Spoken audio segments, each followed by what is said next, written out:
Hey everybody, it's Mumi. I'm here today, joined as always with my co-host, the Master of Disaster, Psiotic. Hey, it's Hayden. Wow, Psiotic, you sure do sound different today. I sure do. Must be that fit of schizophrenia you've been kind of dealing with. Yeah, I got it off of Ava. Oh, okay. If you know, you know. End of Ava? If you don't, fuck you. Yeah, it's End of Evangelion. Oh, okay. The End of Evangelion crabs. I didn't realize you watched that recently. No, I love Evangelion. It's my favorite anime. Oh, it's not as good as Ideon, though. That is true. Psiotic is known for his love of Ideon. And that is true. I do love Ideon. Well, so Psiotic, today I thought about, we got the month of December here. Very capitalistic month. Lots of buying going on. So I thought, what better way to celebrate December and, this podcast that will totally come out before December 25th and not after.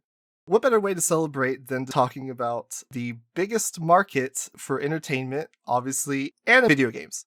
We're talking about video games. Indeed. And we got somebody special to talk about it with us. Yeah, we got the biggest name known in the video game community here with us today. In fact, his name is Shaybs of Shaybs fame. Hey, it's Shaybs. Boy, I can't wait to talk about video games. He said the thing. I can't believe you said it. Well, I have. It's now, a contractual. Salt and vinegar. Thank you. Well, so yeah, we're gonna do a little bit of change of pace because obviously Psiotic is not actually here. Spoiler alert. Oh my god, I can't believe it. We have Hayden Loves Anime taking the co-host slot. So we're gonna do a little bit something different. We're gonna talk about video games since he would get jealous if I talked about anime with other people. So we'll be sure to talk about anime. We'll definitely talk about anime. It will definitely come up. Probably at some point. Must manifest some jealousy from just to get under his skin. Yeah, we're not really known for talking about video games, obviously. Our channels aren't really focused on... I mean, I guess Hayden's done some videos on Game Center. I've dabbled in it a little bit.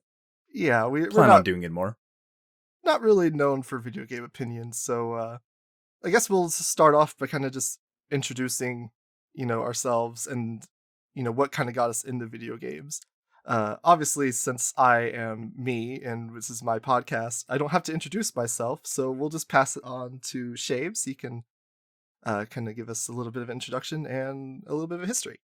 So, I was definitely more of a gamer than I was like an anime fan, I guess, because I think both of them were kind of tangential hobbies or interests of mine, but video games, it's much easier to put a bunch of time into, Yeah, more of a gamer than an animator. Well, yeah, because I didn't have internet at my house at the time, and the only access to anime that I'd have were like Saturday morning Toonzai 4Kids, like the local broadcast. I didn't even have cable. I didn't have Toonami.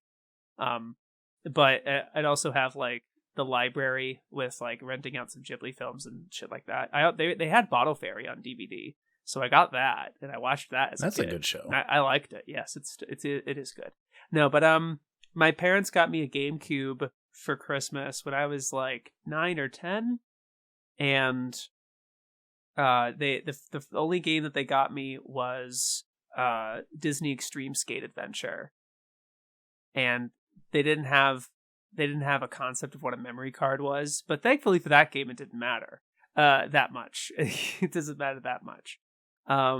So I just remember those first memories of like, oh my god, I'm gaming with like playing as Woody on the skateboard in like Andy's room. That's like my first actual gaming.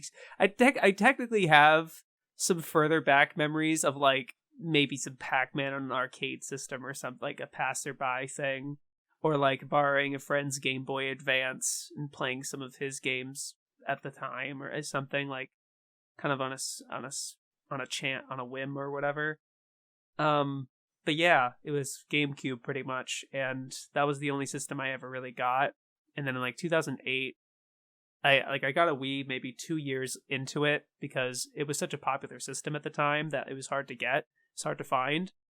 So I actually ended up buying Super Smash Bros. Brawl before I owned a Wii for like 2 months. I had it. I had the game before I had the system. Just really funny. And then I had the Wii, which plays GameCube games, and so that's kind of like the two major ones. And eventually I got a DS. And then I bought my own 3DS for Pokemon XY because I ended up being really into Pokemon. It was pretty much like Zelda, Pokemon, Smash is kind of the really big ones. The other one, I played other games on GameCube, particularly Sonic Adventure 2, which I really, really love. But I didn't really play too many other Sonic games besides that one.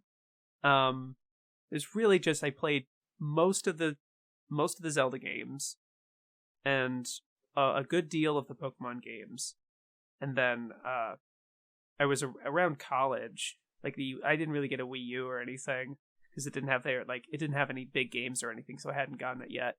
And then around that time, 2013, is when I get into college, and I am broke. Like, I'm a college student. My parents aren't paying for video games anymore. Yeah. Or helping me pay for it or something. And then, you're not getting like birthday checks or something. So, I had no disposable income. So my gaming really sharply declined. Like, I'd replay something, but I didn't have time either because I was like at college, right? Yeah. Like, I didn't bring a TV with me in my console. I just kind of left it at home. And I was like living it in college for the first 2 years. So then I just had my computer, and that's ultimately where I started leaning more into anime and found Kiss Anime. And yeah, that I think part of the reason I became such a big anime fan was because I couldn't really do video games as much anymore. Like, I'd go to my college's gamer club, and that's where I met my roommates, actually. So that was a pretty big deal for me. But other than that, yeah, like, I just kind of weaned out of video games, and I literally just told you the extent of my of playing, pretty much. I just got a Switch like this year, but that's it. Oh, Switch is actually like one of my favorite consoles, to be honest. Oh yeah, I definitely haven't tapped into the potential of it, really, because there was only a few games that I really craved to play, which was Breath of the Wild, which is a whole story, which is really funny. I could talk about later, or something. And then there was this like 50 board game, like I forget the name of the game, but I literally bought the Switch for this game. It was like 51 games or something, and it's like chess, checkers, like Connect 4, and it's just a bunch of random games and stuff, and I wanted to get it for that, and so I did. Yeah, when I got the Switch, I kind of wanted like every game for the Switch, because it's like, oh, like you could play the game, you just have the screen on the floor, and you're just like lying in bed, just face down with your head over the bed, looking down at it, and you're like your hands are to your side. It's just so freaking cozy. That is nice. I got a Switch Lite, so I can't do that. But I do feel you. That does sound cozy. Yeah, I think I actually had like a kind of similar experience as far as the getting older, not having money for games. Because I've said there's like an alternate reality where back in like 2012 or 2011, I started making videos about video games. Because like at that time I did like nothing but play video games. I didn't get back into anime until like 2012, mid 2012. And I basically just got back into it because I didn't have any money. And I had like old games, but I couldn't keep up with the new games like I had been. So I feel you on that. Like I definitely got more into anime because I didn't have the money to keep up with the gaming habit. Yeah. And now for me it's a time thing. Oh yeah.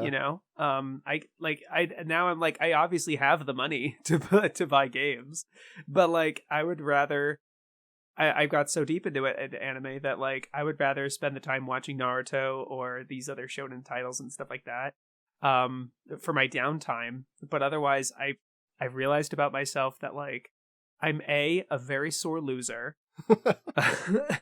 I get very, very gamer. Have a very heated gamer moment. like I get really bad sometimes. And also it's just like, I feel like I could sink way too many hours into it and I wouldn't be as productive as I am. You know, I like doing videos and I like doing like the job that I have and stuff. So as much as I want to get Animal Crossing, because I did play it on the GameCube at the time, I would want to get the new Animal Crossing because it looks amazing. I know that it would completely overtake my life, right? So I just don't touch it. I only go for like short games that I can beat, you know. Yeah, I probably only play like 3 games a year now. Like you just get this like guilt of like, oh man, I could be like working on my backlog. Right. Yeah. But yeah, Hayden, you seem to have like, we'll get into my history here, but you kind of have like the reverse of mine. Yeah, it's pretty interesting how that works. Basically, so I'm 21. I'm the youngest one out of all of us. And in a way, I have the most boomer taste in video games. And it's not really intentionally. It also tangibly correlates to the whole money thing. Because for a while, retro gaming, which is what I'm really the most into, was sort of like a more easy hobby for me. Because you could just get a bunch of games, play them, have a bunch of systems, and it's cool. You know, it's a fun hobby. My first game was Pokemon Silver and Crystal that I got with my Game Boy Advance. Basically, just opened the floodgates. I did also have a Wii for a while. I still have it, actually. But I wasn't really as interested in it as I was the other games.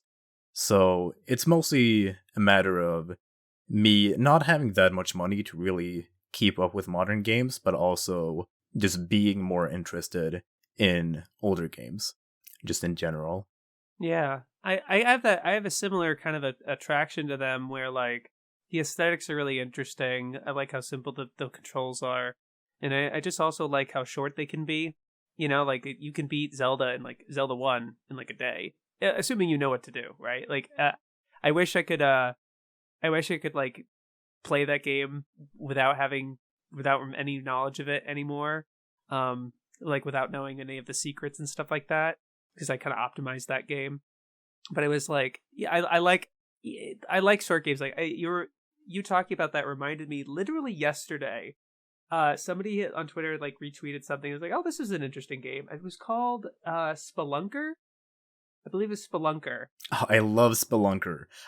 There's actually an anime and manga based on Spelunker. I'm not going to jump into anime immediately, but I'm just saying it exists and it is awesome. That's really cool. Yeah. But like, I just loved the aesthetic of it, and I like exploration like that, like Minecraft and stuff. The funny thing with Minecraft is that like, I only had a laptop at the time, so I couldn't really play Minecraft all that well. Because like the lag was just so like my computer physically couldn't handle it, and that was the case for years. And only now I finally have like a computer that actually could run Minecraft, but at this point I feel like I would just be really bad at it. And I'm also kind of an easy to spook person, so like Minecraft could be kind of a spooky game, so I've gotten very irrationally scared by it sometimes. But I cannot stop watching Minecraft videos. I've been watching them for like over a decade now. Like I would watch like the Yogscast videos back in 11 or 12 because, you know, they could play those mods or those, you know, versions of that game that I could never possibly do, either with money, time, or resources and stuff. So like I've been watching Minecraft content for years, literally years, but then I never have the initiative or like drive to play it myself, which is tragic but funny. Yeah, I used to also have a pretty long Minecraft phase where I would watch videos about it and play it a lot, but it was also that game that kind of brought me this realization, because there's no ending to the game. Well, there is an ending, but you know, it's not really an ending. You just play it for the sake of having fun. Yeah. And I realized that I enjoy playing video games, and I think it is fun playing video games, but ultimately, the appeal of retro games is that it's kind of like it is somewhat feasible to beat like every single Famicom game. Right. I don't think it's feasible to keep up with every single hot game release nowadays, especially if you take more things into consideration, like indie, some of the garbage people put on Steam, obviously AAA games. You know, there are so many more variables. Yeah, it's that Matthew Matosis thing where he's like, you know, at this point, someone born in 2020 could not possibly probably can't even beat all the classics, all the essentials. There's just that many essentials now. Like all the games from like the PlayStation era and things like that. They're just too long at this point. Yeah, at least a quarter of that's just going to be Metal Gear. Right. Yeah, it is kind of intimidating in a way. Especially, and personal thing for me, I really do not.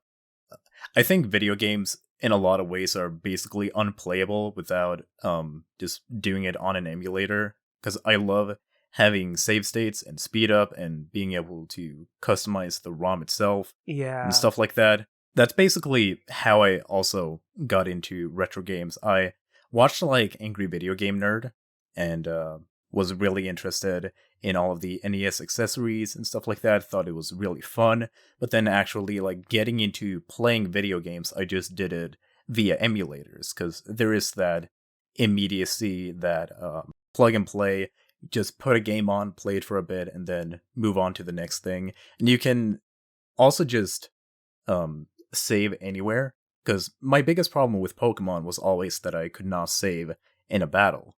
With an emulator, I can. Yeah. Yeah, but that's cheating. God damn it, I'm a cheater. No.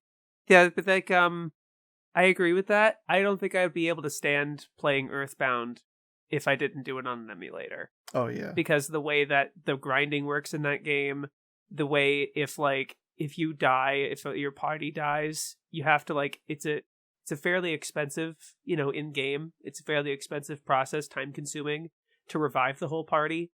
Things, not so much save states as it is like literally speeding through some of the stuff in order to like get through the game in a sane manner, you know, without just getting tired of it, like putting it down and never touching it again. Yeah, that game can definitely be a bit of an endeavor. Mother 1 also, especially, but we can go back to those games a bit later when we talk about our favorite games.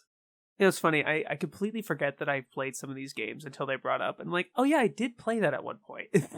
You know, because, you know, purely out of like, oh, I should probably play this. Like, I only played Earthbound maybe 2 years ago on an emulator, and it was just like, you know, at the time, and I was like, oh yeah, I should probably do this, and it was during AmeriCorps too.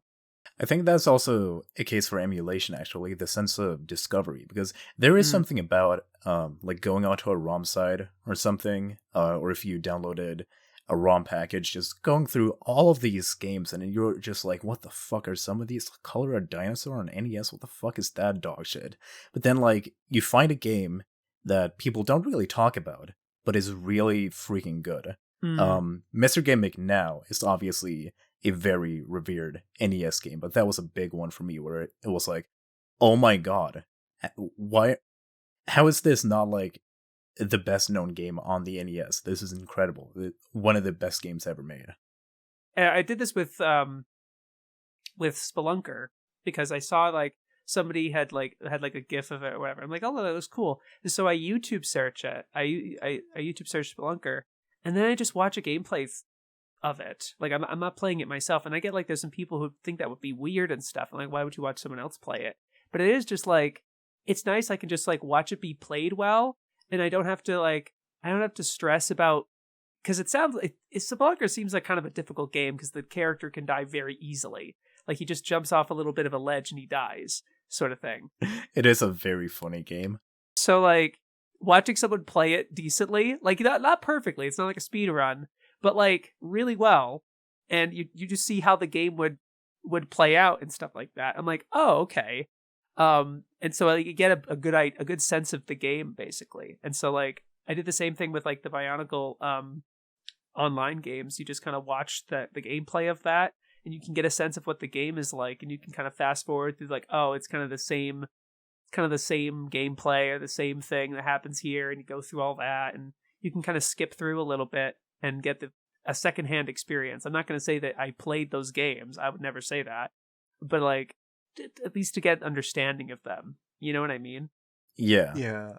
I think I'm too much of a boomer because like I never understood like the appeal. Like I get it, like when people explain it, like it's not like I'm like, oh, I don't understand. Right. Not like a foreign concept. It's just like for me personally, I watch the videos and I'm like, I just play the game myself.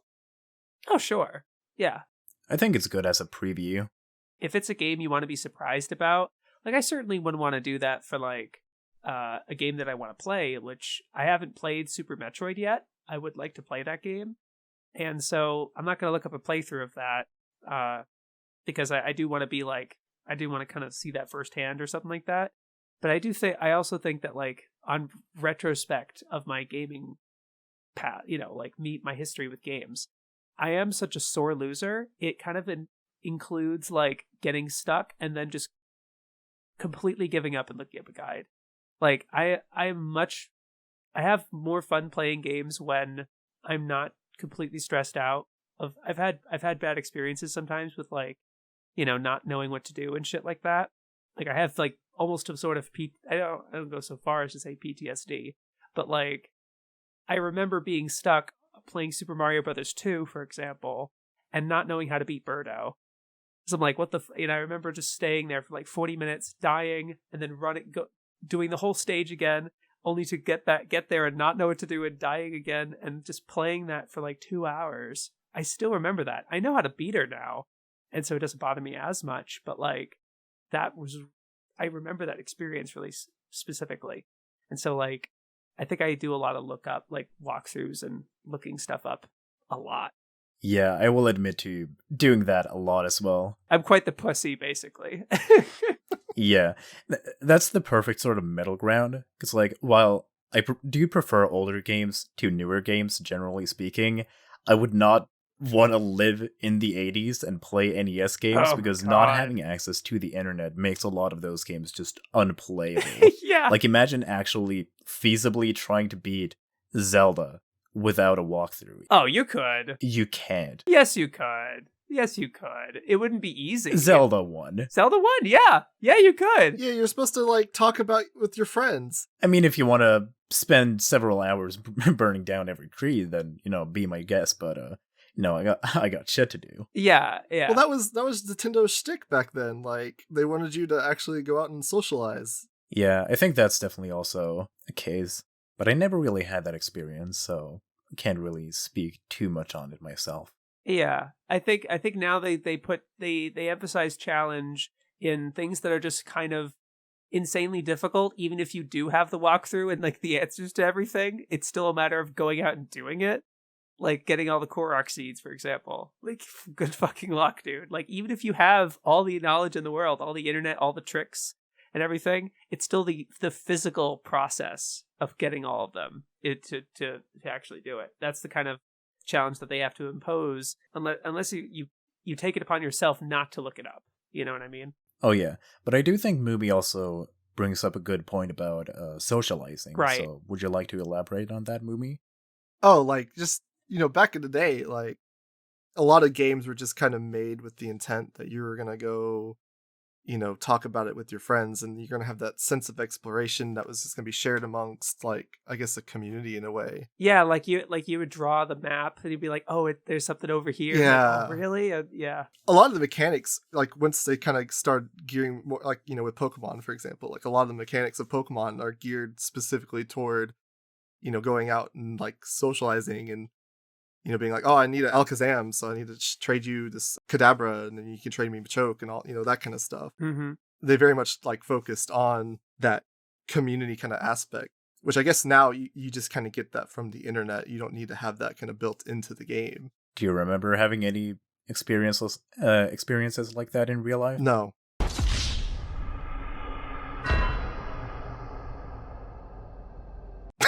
I actually do have one, and it is related to Zelda. it was more like talking about it in like in a social setting, but like I distinctly remember being on the school bus and talking to this older kid. It was like a grade or two higher than me, and I was saying how I was playing Ocarina of Time, but I was like stuck in Jabu Jabu's belly or whatever. And he's like, "Dude, do you know this is a time skip?" And he goes into an adult, and I'm like, "What? No way!" And there's like, and they do this 5 more dungeons. I'm like, "What?" Like 5 or 6 more dungeons, and it totally blew my mind. So stuff like that, and hearing about what happens later in the game and things like that, little secrets like that for sure. But I remember hearing about that for like Zelda 1 in particular. I remember, Yeah, as a kid, like you could hear like the rumors, like the playground rumors of the typical Muse under the truck. Yep. I remember there was like Peekaboo, if you've beat the Elite Four 100 times without dying, and throw your Pikachu in a whirlpool or something, that kind of nonsense. Gary's Eradicate. Gary's Eradicate. I remember the one of like Feel old yet? I remember the one of like when Smash Bros came out, everyone was like, "Oh, Samus is Captain Falcon's sister," and you're like, "What?" I've never heard that before. That's crazy. There were a lot of those like just weird rumors that would come around. Mm-hmm. I guess like just getting into my history a little bit, because I guess that ties back into just the time period. I started getting into games in the early 90s very casually. Like we had like a Sega Genesis and like the Nomad. We had like a Panasonic 3DO. So I played like Sonic Spinball and like Vector Man and like Comic Zone. There was like a game called Jurassic Park Interactive Experience that I had on the 3DO. I remember you just like stand in this dark hallway, and like it was almost like Alien versus Predator game on the Jaguar. But it was like completely dark, and like this Velociraptor would run at you.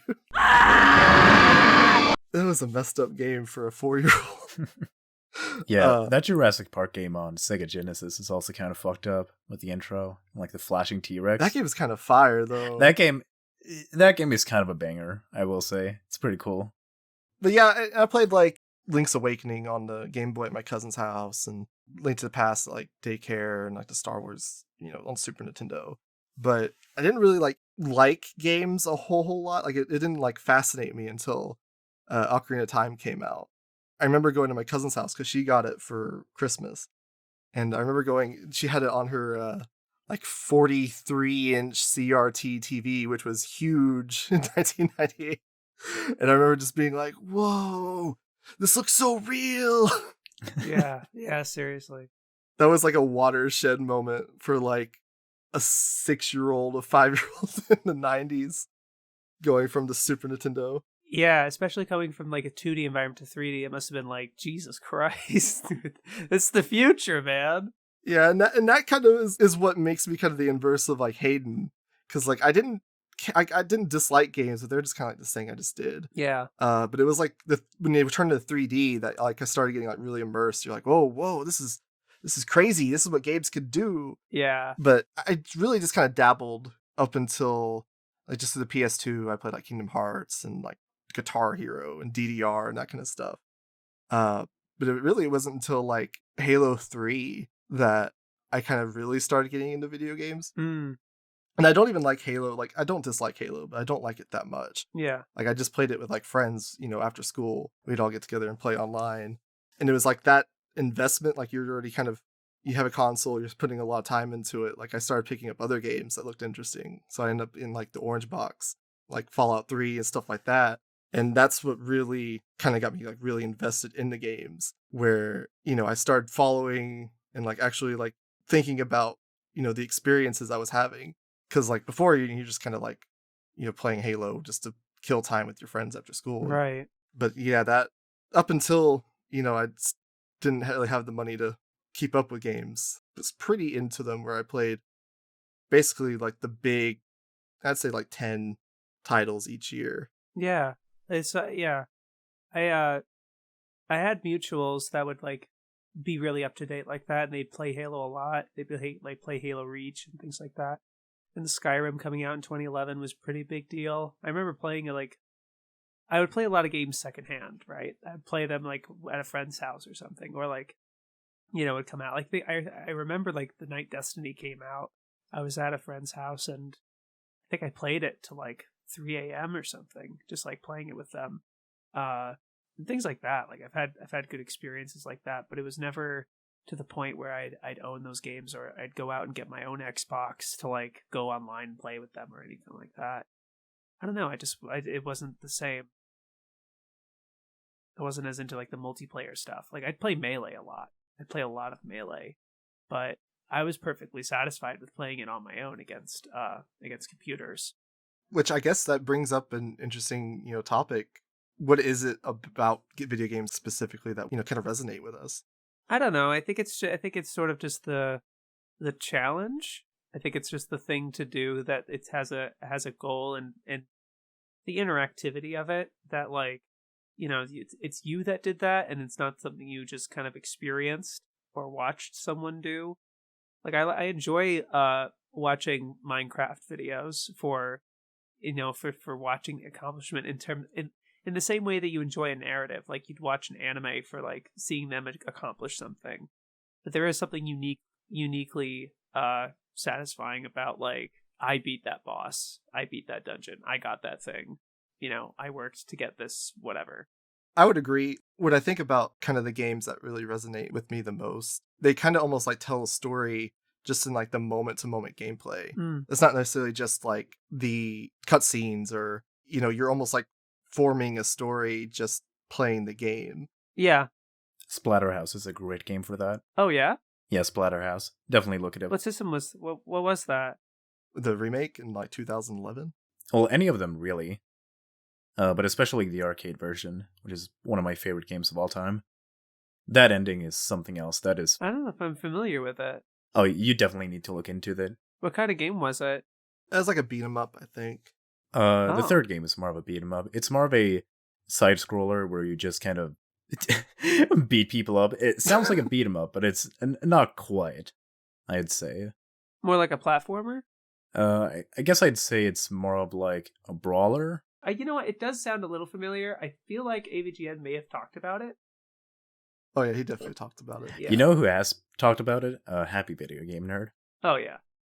I think the games I think of when I'm thinking of like that kind of thing is like Eco and like Silent Hill 2. Like those are like the two go-to examples for me. Yeah. Yeah, Ico's a big one too. I've been wanting to play Eco. I played Shadow of the Colossus because I had those similar vibes of like, oh my god, that looks really, really cool aesthetically and atmospherically. But then I just couldn't get over how challenging Shadow of the Colossus was, so I got maybe halfway through that game. Shadow of the Colossus and Eco are both like two of my favorite games. But like with Eco, like the great thing about that as far as like the storytelling goes, like when into the gameplay, it doesn't necessarily like, so it's like Silent Hill 2, like if you do certain things, like you'll get like an ending out of it. So there's like a tangential result to your actions in the gameplay. But Eco doesn't necessarily have that. So it's just like, it's just within that moment you have that storytelling. It's just like little things really with like the animation of the characters. Because, if you know the concept of Eco, you're, holding the girl's hand and like traveling a castle. Right. Well, the animation, when people are playing the game, they're just like running as fast as they can just to get through it. And if you pay attention, like in the animation, the girl Yorda is like struggling to keep up with you. And like just that little like moment in like animation is one of the things that really stands out to me. So it's like you could almost play the game and be like really attentive to Yorda and like walk really slowly, and that would like double the game's length, and it would probably like drive you insane. But if you wanted to like tell that story yourself, it kind of gives you the freedom to do that.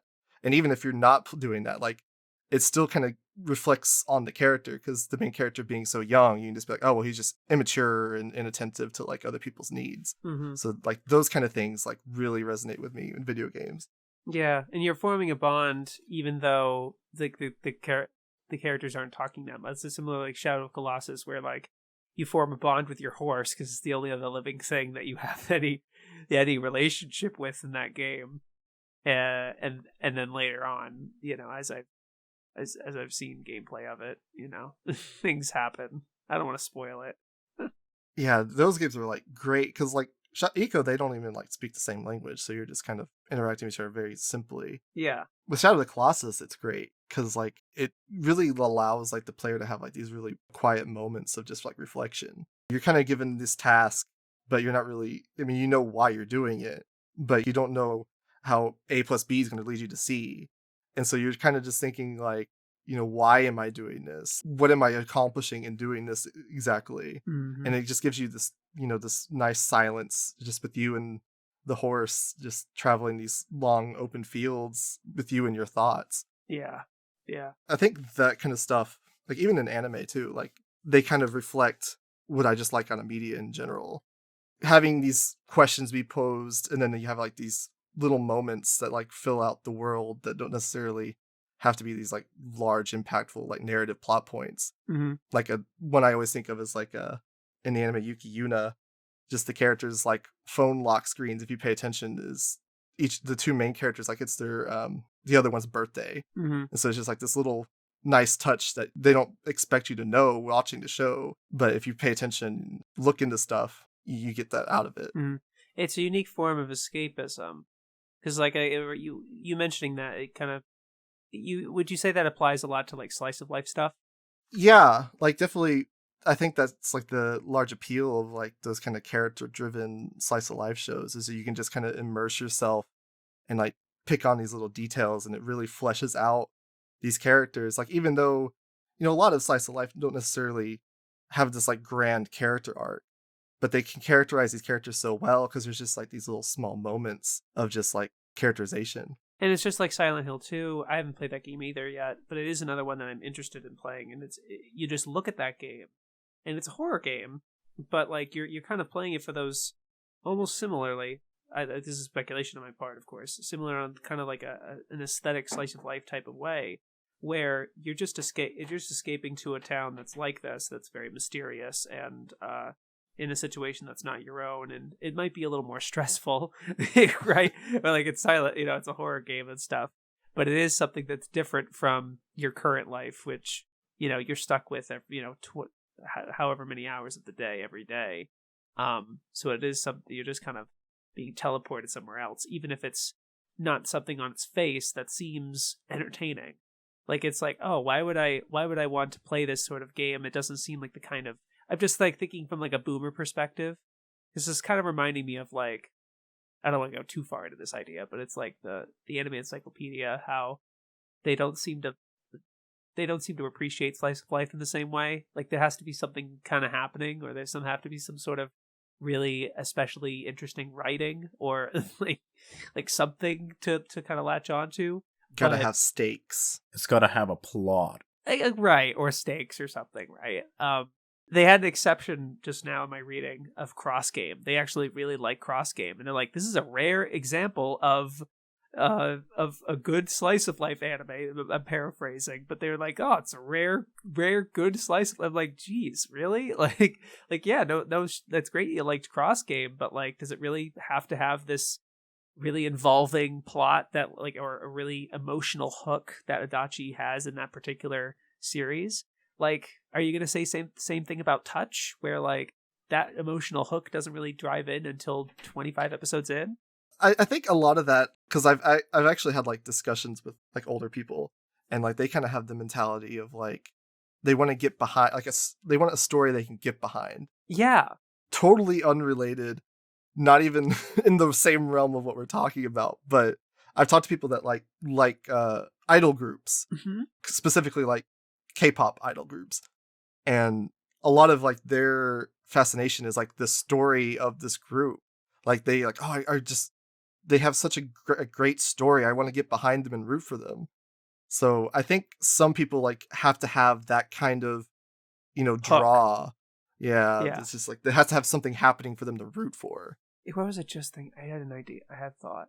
Oh, yeah, no, right. There was the fact that like, yeah, I would say that games, to touch upon, rear back around that thing of like what's appealing about video games in particular is that it's sort of a cliche answer, but it really is just escapism.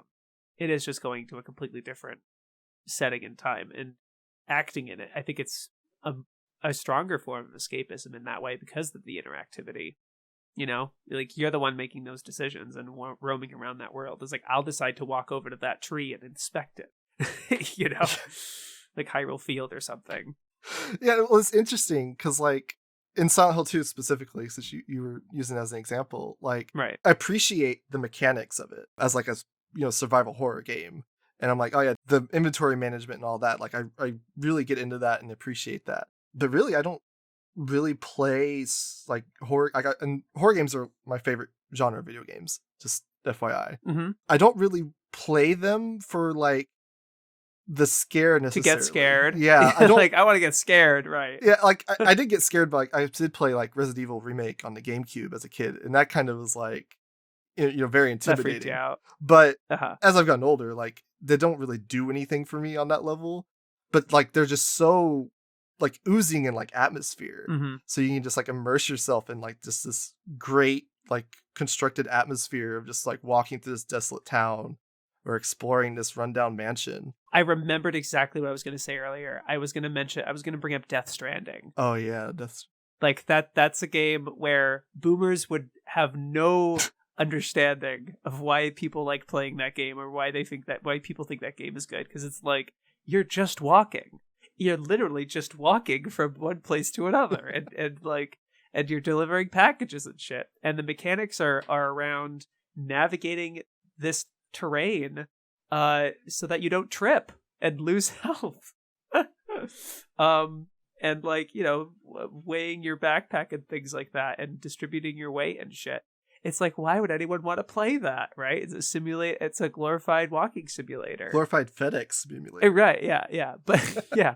But the thing at that game is not simply the story by Kojima and the world that he builds there, but it's also just like the actual act of walking around this really interesting terrain, the fact that the game is so built around this idea, and like it's immersive in that way, and with the music he chooses and the types of threats that he puts in your way and the problem solving that comes from that. Like, it seems such a mundane choice, and I feel like a lot of like it's similar to some boomers not liking slice of life or not understanding that sort of thing. I think it's a similar thing, right? Really, where it's like, yeah, that's the appeal. It's sort of like it's completely immersive, its own unique way, through its music and its animations and its setting and atmosphere and things like that. I think what little I've seen of like, because I have not actually played Death Stranding, what little I've seen of it, Yeah, like it almost this is gonna sound game journalism moment, but it almost kind of reminds me to make the parallel of like Dark Souls.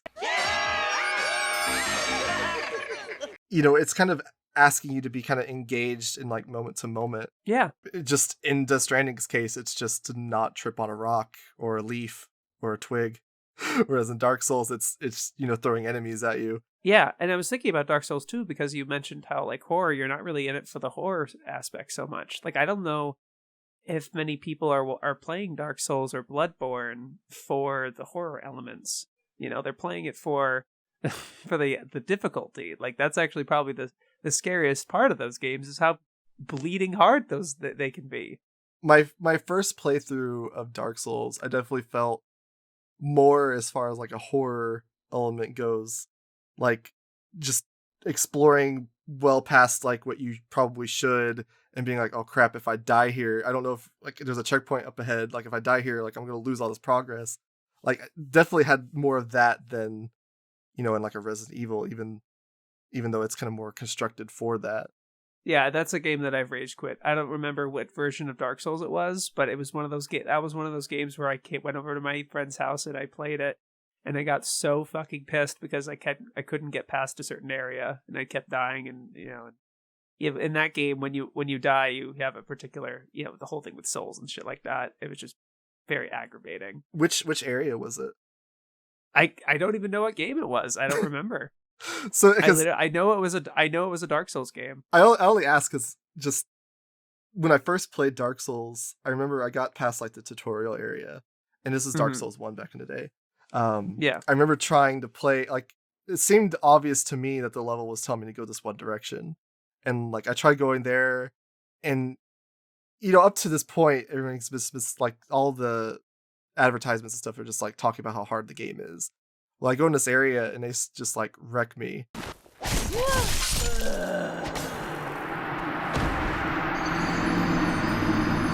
God damn it! Mm-hmm. It never occurs to me like, oh, well, I must be going the wrong way. I must be underleveled or something. I'm just like, well, yep, this game's hard. And like, I dropped it and I didn't play it for years after that. And it wasn't until like later on I realized like I was going the complete wrong direction. And that's actually a moment that I always point to for like advertisements and like how they can kind of be a detriment to the game itself. Because like if I was playing a normal game, if it wasn't Dark Souls and if it wasn't built up as like you will die, this is the hardest game you've ever played. Like if it hadn't had all that behind it, I probably would have been like, oh, I must not be supposed to go this direction because I'm getting just destroyed. But because it had all that, I'm like, oh yeah, this game's hard. I don't. This isn't for me. I get that. I think I understand. I think I feel that too, because I think I feel like I remember playing that game and being like, yeah, it's supposed to be this nihilistically hard. And yeah, it's supposed to go through like, this is the way, you can't do it, get good type of deal, and you're not incentivized to then either think outside of the box or try something different, you know? You're just like, I just have to keep bashing my head against this wall here. It's funny you say that, because I always, when I talk about Dark Souls difficulty, because like as I gave it another chance, like I was so glad I gave it another chance because I ended up really loving the game. But the Dark Souls difficulty to me is like they've built this house and they didn't put a front door on it. And so you as a player, you just go to this where the front door would be and you're like, where's the door? They didn't put a door here. This is bullshit. What? This game is fucked up. And you're just like slamming your head against this wall where a door should be. And at some point, there's just like this moment of clarity where you're like, oh, I could just go in through the window. There's always like an easier kind of way to go about things. It's not really like this crushingly hard game. Like it's just really, it just asks for you to pay attention. And like, I think so many people, like me, I mean, I'm guilty of it as well. Like we've just kind of been conditioned by like Skyrim and Fallout. You have like these long, big open world games that you don't really have to pay attention to. And this kind of runs contrary to what I was just praising about Shadow of the Colossus, where like you had these moments of like introspection. And you definitely have those in those games, but it doesn't really ask for you to like pay attention when you're doing that. Whereas Dark Souls is asking the player like, hey, you can't just walk through here mindlessly. You have to kind of pay attention to what you're doing and like plot out, the course you're going to take and, manage your resources well. And I think that's the barrier of entry for a lot of people for that game. I would actually like to ask, on the topic of frustration and difficulty and stuff like that, how do you guys deal with gamer rage? Not well. Not well. Oh my gosh. Because I have a pretty interesting view on this, but I would like to hear you guys' perspectives first. Yeah, I literally just stop. I just stop playing, and I don't pick it up again. Or like, it's not the case so much, but like, something with Smash or something, right? Like, it depends how you do. If it's like, if you got close, if it was a good fight, it's like, okay, fine. If you get totally annihilated, like dick up the ass, fucked, that it gets, I get really disenchanted. Like I'm just like, oh, I can't play that. Like I remember like being really into Pokemon, and the thing with that game is that like it's very difficult to play it exactly how you want to play it. Like you kind of have to have certain Pokemon, or generally you're not gonna have a good, like it's difficult. And so there's certain teams that I would want to, certain Pokemon I'd want to use, and certain teams I'd want to make and stuff, and I wouldn't do good at them. And you can never tell if it's you that's the problem, that you just didn't play it well with the Pokemon that you made, or the Pokemon themselves aren't good enough, or you're just like either blaming the game or blaming yourself. It's hard to find that line, for me at least. And then like my roommates play Smash, not all the time. Like we're not like a Smash House or anything, but like we have friends that come over like every Friday of the first Friday of the month. We've been doing that for the past 2 months now, very recently.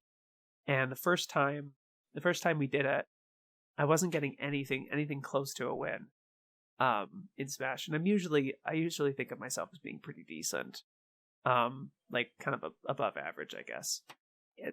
But like we were playing like 8-player Smash and shit like that, and there would be certain roommates of ours that don't play it all that often. They just pick Kirby and down B like all the time, right? And so shit like that, like really like cheap stuff, quote unquote. And there was one instance where like I think I lost all my stocks, and I was like the first person to go out, and it was like within 30 seconds of the game. And so I put my controller down and I like walked outside of the room. I'm just like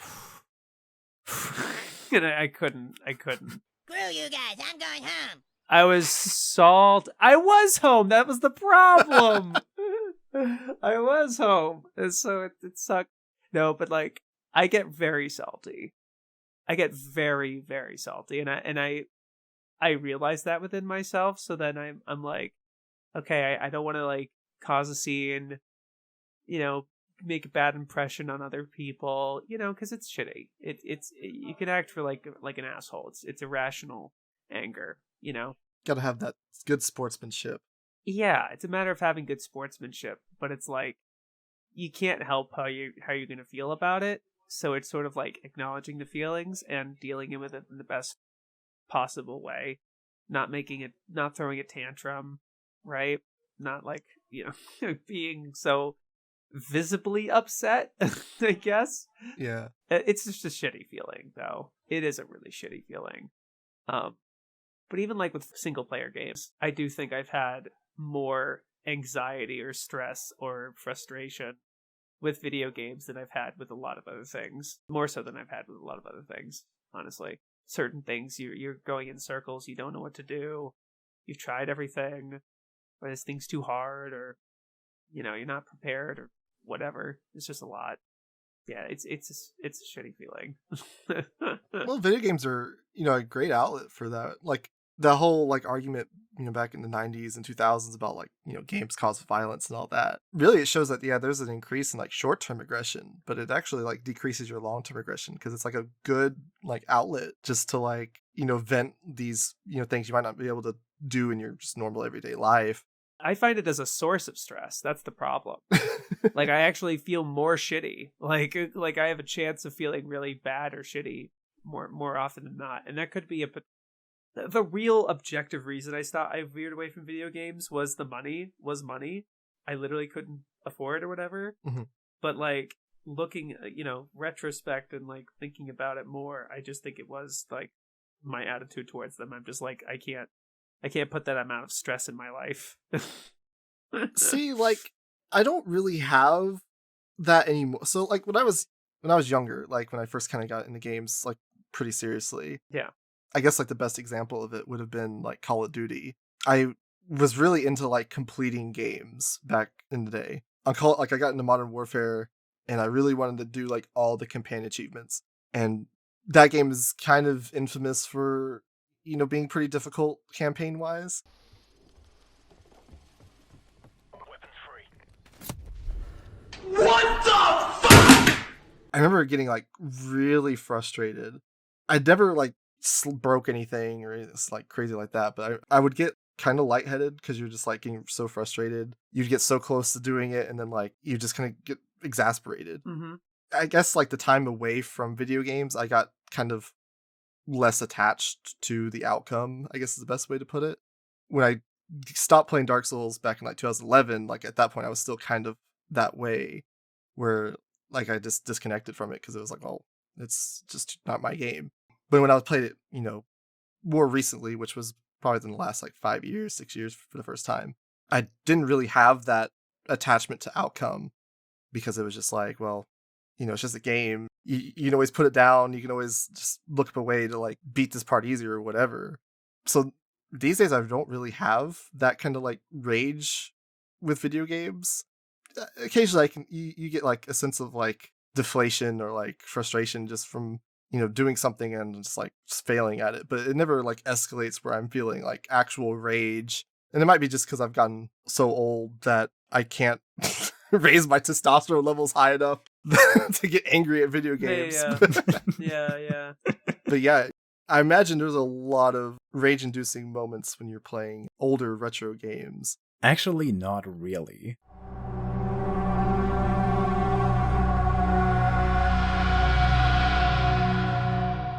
I feel like whenever I do play a newer game, I tend to get more angry at it.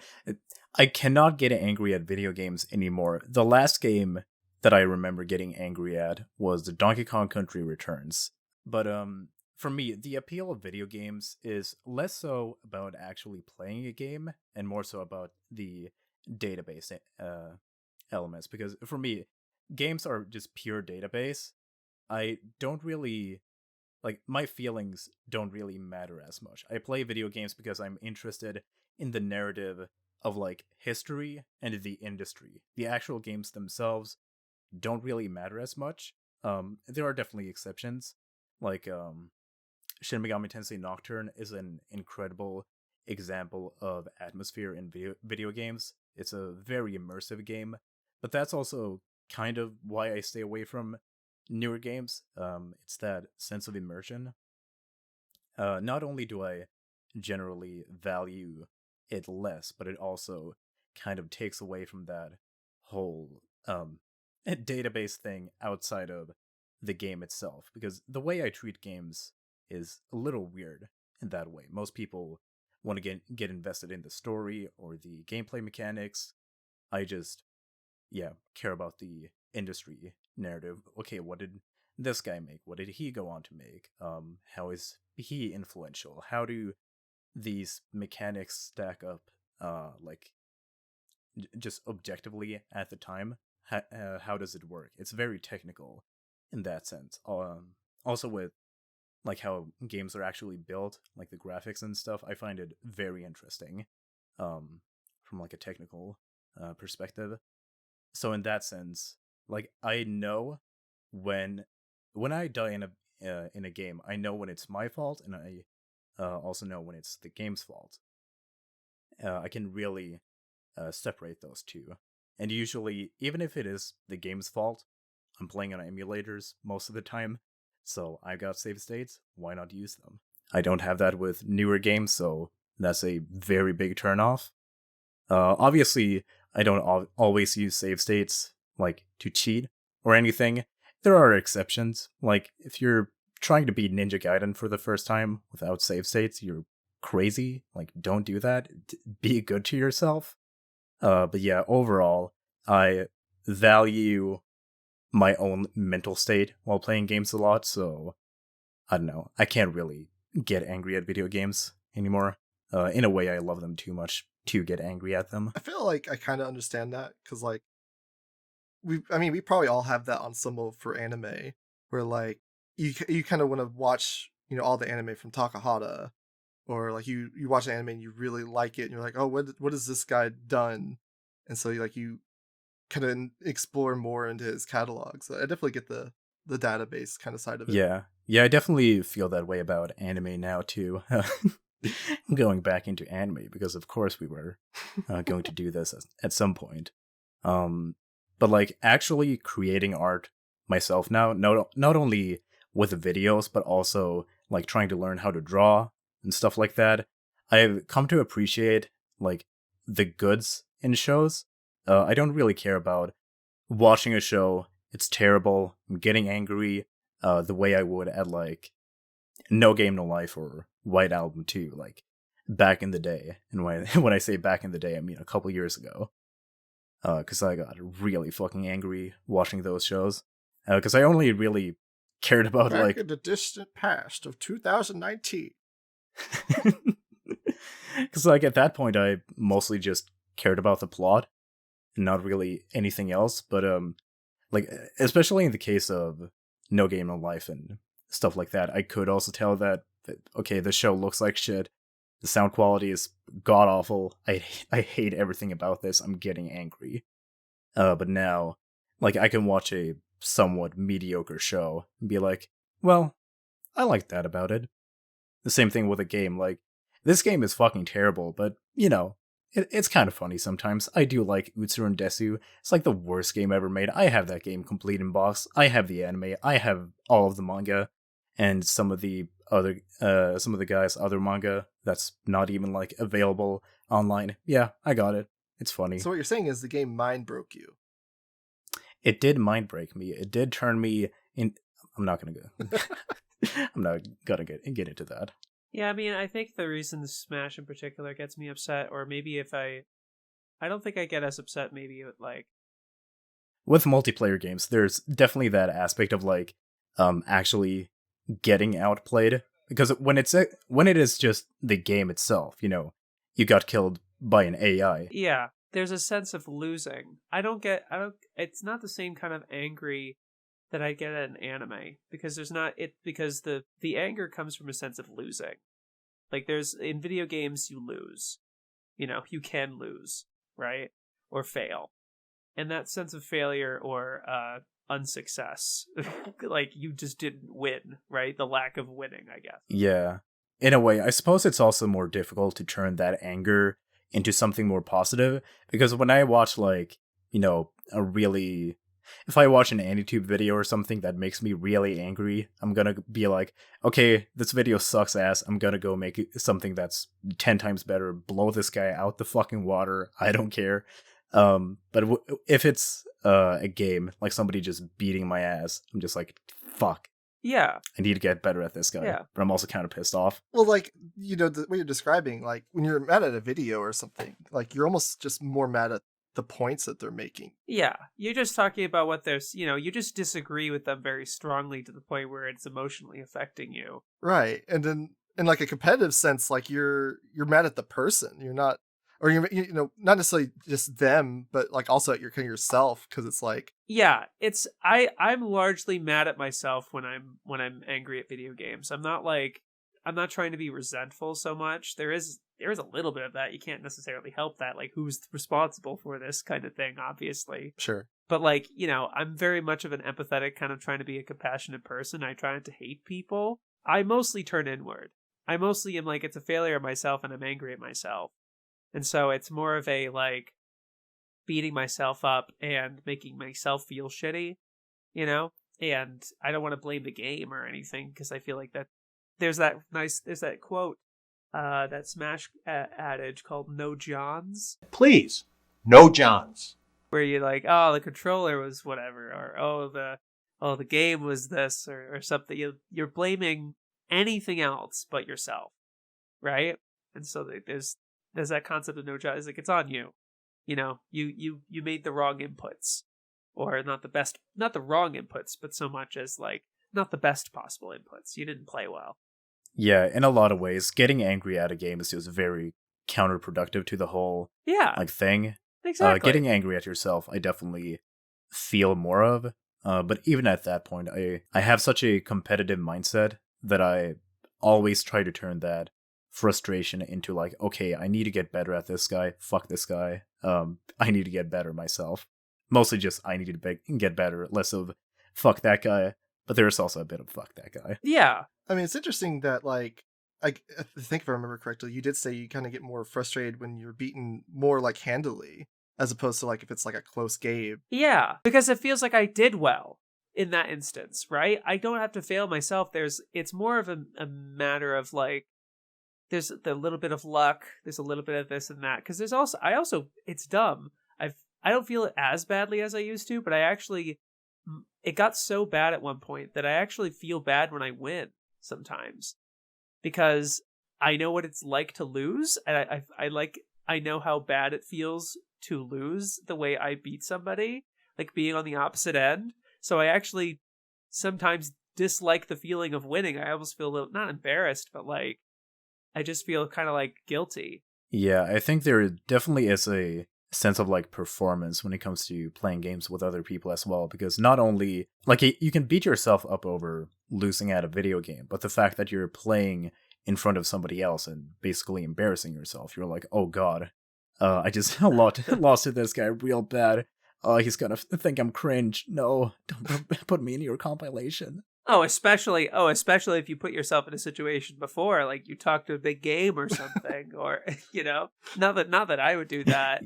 Yeah, I'm a bit of a gamer. Do you want to have a match? Oh shit, I got Right. fucked. Well, like, you wouldn't tell them, like, I wouldn't tell somebody that personally, but I would tell myself this thing. So, like, I approach Smash, and I'm like, I'm good at this game. I've beaten a really good players sometimes, and I've done really cool things. I've won tournaments before. So, like, I know I'm good at this game. I also don't play it every day. I don't play it every week. I'm rusty as fuck, right? Yeah, I think it's always a matter of, like, just mental perspective. It is. No, it is. And so it's something I can't help in that. It's something it's hard for me to separate and stuff, because those are such, like, iconic moments to me, right? and so it's tough for me in that instance. I guess it's funny. I don't get as gamer rage or upset at like a new game. Like I don't know if I ever got really upset at like Breath of the Wild or something, because it was like, it's a new game, like I've never played it before. There could be certain games that I don't necessarily like playing, and I try a little bit of it, and I'm just like, yeah, I don't like it. Like I actually just played Mario 64 for the first time on Switch. Oh yeah, with like that new collector's edition, because I wanted to play Mario Sunshine on Switch, so I was like, oh yeah, I'm gonna play that. And so obviously I loved that game, and then I go to Super Mario 64, never playing that game before, and I just hate how clunky it feels and like old fashioned, and it's hard to do certain jumps and things like that, and I don't know where anything is, and I'm like, oh, I love that type of just jank and shittiness to video game mechanics. I live for that shit. It's so good. Yeah. I love Kusoge. Yeah. See, I don't even feel that way about like Super Mario 64. Like that feels like that's like one of those games I could just pick up and play and just like dick around in and not even try to beat the game. Oh, certainly. It's definitely a very atmospheric game, but I can see why people would get like really frustrated at it. Well, as someone who only played Sunshine or Galaxy, I think I played a little bit of Galaxy, but for the most part, I've only exclusively played like Sunshine, and like the further amount of like control that you have of Mario in that one, particularly with the flood and things like that, and just not having that, I think I'm just speculating really of why I didn't like it as much. Touching more upon jank, I feel like that's also one of my favorite things about older games, just the fact that nobody knew what they were doing. So in a way, like a lot of those old games, they played like shit. They suck. But there's something charming about it. And there's also something about like flicking the shit switch in your brain and like trying to adapt yourself to these just terrible controls and mechanics and everything that's in a weird way kind of satisfying. And I feel like that's something that newer gamers don't really get to experience. Like, we just take it for granted that people have all of this money and like just history behind them, whereas, back in the day you would make, I don't know, Nightmare on Elm Street for the NES, and like half of the enemies are just like snakes and bats, and like, what does this have to do with the movie again? What is the meaning of any of this? But for me, it just makes sense. Like, just booting up a game and having all of the odds like completely against you, like the game just fucks you over constantly. It's like not even fair. There's something about beating a game like that that's oddly satisfying and fun. Well, you see, that kind of like ties into that whole, controversy that, is around like Dark Souls, where I don't want to say like they feel entitled, but, they buy this game and they're like, they expect to beat the game, specifically with like Sekiro. That was the newest one that came out.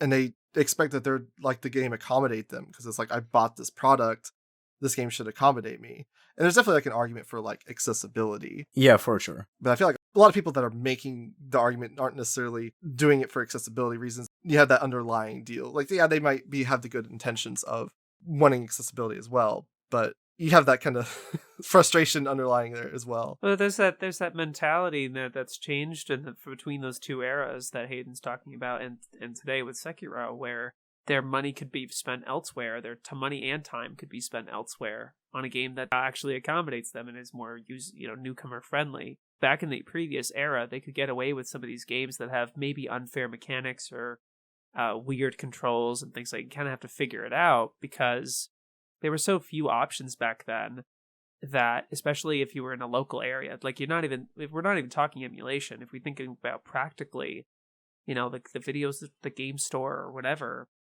where you get these games, you only have so many options. And so an angry video game nerd touches on this all the time, and how it's like, they would assume that this is the only game you have for the weekend or for the month or whatever. And this is all you have in your room. So it's like, well, this is it. I'm going to have to sit down and figure it out. Whereas today, they'd be like, look, there's 100 games on my backlog, or other games that I've been meaning to try out. Even if you have like emulation or something, like I can get with Hayden saying that like kind of figuring these things out and losing yourself into the charm of these games is interesting.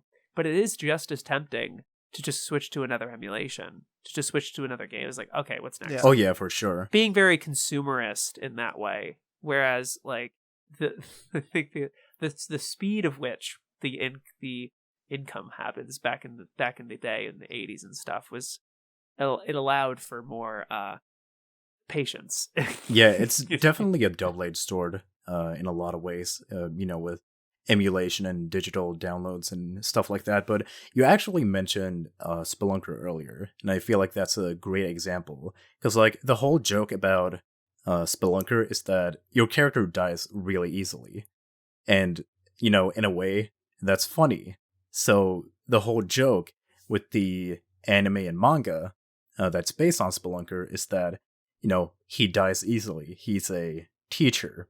Spelunker is a teacher is the anime. I think that's the English title.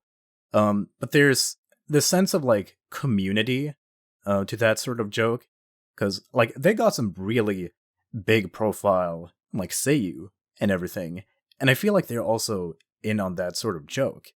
It's not only like big famous celebrities being in on this, like Arno from Game Center CX, or a lot of other people like that, but also in our sphere specifically, I feel like the YouTube scene just fuels a lot of that love for video games. Because if it were not for James Rolfe, Angry Video Game Nerd, Derek Alexander, Happy Video Game Nerd, all of these other like several people who have had a massive impact on me personally, I would not be into video games at all, probably.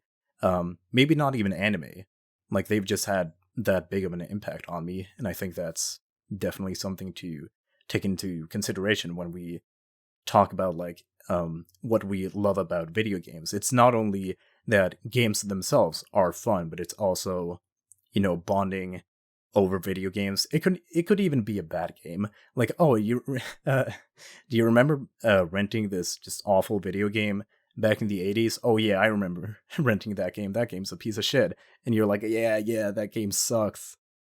This is bad about it. That is bad about it. There's something fun and friendly about it, just talking shit about video games in that way. And there are also things to critique about it. I don't like it when James says that they probably only programmed like this amount of levels into the game and made them super difficult because they didn't care, they were lazy, stuff like that. That's definitely problematic, and I don't like that way of thinking. But there's definitely something casual about that approach too. Well, there is something to be said about the rationale for why they did it, and I do think calling them lazy is sort of a derogatory but also reductive way of looking at it. Because I do think these are made out of practical sense, like similar to like arcade games. They were built to not have an ending necessarily, or like they would have like a decent stopping point, right? So it's where like some people could go on, you could keep playing it if you want, or you can just kind of stop at a good stopping point, like Donkey Kong. You can get to like that third level and save the princess, and then it would restart back to the first level, and you'd keep your score or whatever. And from there, the people can either be like, all right, that was fun, and they kind of move on to something else, or they could continue if they want to keep playing it and try to see how high of a score they can get, sort of thing. And the thing with Spelunker, looking at the YouTube walkthrough that I watched, it's effectively the same level, more or less. It's a big level and difficult, but like once you beat that level, it palette swaps. They change the color palette, and it's more or less the same. They might maybe tweak little obstacles here and there, maybe make it difficult or something in places, but structurally it seems mostly the same, like 5 or 6 times. And I don't think you don't necessarily need to be cynical and call that like a lazy choice or economic or whatever. Like, I think you can call that for what it is, where it's like they want to get the most out of it. They want to be efficient with their time. They only had so much development time to make this, or they think this is a complete package and they don't have other, like Undertale. Like, you don't want to like criticize the game for having 3 routes as like an economical. Oh, they only made this game like, what is it, 10 hours? Like, it's not even that long of a game, all things considered. But the fact that you can play it 3 different ways, is itself an economic choice, but it's obviously a very appealing and interesting choice that a lot of people have flocked to. Well, yeah, for sure. in a lot of ways, it's kind of like how anime does limited animation. Yes, Like, there are so many exactly. techniques in games and everything that's pretty unique to games, but that Yeah. people don't really understand. So Yeah. while I understand that Pac-Man has to repeat because the game was only like that big in the arcades. They only designed that one map. Yeah, I mean, in a lot of ways, that's all you need. Just, change up the AI and stuff, and exactly. you're golden. Yeah. I think that says something to like the database thing you were talking about earlier. Yeah. Yeah, for sure. Yeah. These days, like you were saying, like a kid born in 2020, there's no way he's gonna be able to play all the classics. Like I do think that with the ease of like technology and accessibility, that you definitely have this mindset of like, there's so many things I need to experience. Like I can't waste my time on this thing I don't like. So, back then you weren't aware of all these things. Like I know as a kid, I never even saw advertisements for video games or like magazines or anything. Like I would just hear about a game occasionally. You'd pick it up and that was what you knew. Right. There wasn't like this sense of like, oh, these are all the games that are coming out this month. They're all the games that are coming out this year. We gotta have anime game of the year. You didn't have like this massive like database problem. Yeah. I feel like Pokemon, in a lot of ways, was most people's introduction to that sort of database, like that way of thinking. Because there are just so many things. Like collecting all of them. Yeah, but not only like the whole catch 'em all thing, which obviously is the most obvious one, but also like IVs, stats, natures, competitive battling, breeding. Like there are so many factors that make you force you to think in that sort of way. And considering how Pokemon Crystal and Silver were my first games, and I'm sure we all to some extent have that sort of mindset, maybe not necessarily to video games, but also different mediums like anime and stuff, wanting that complete mindset. I definitely think there's something to be said about that. I just wanted to make a quick point about the database thing that I didn't want to forget. The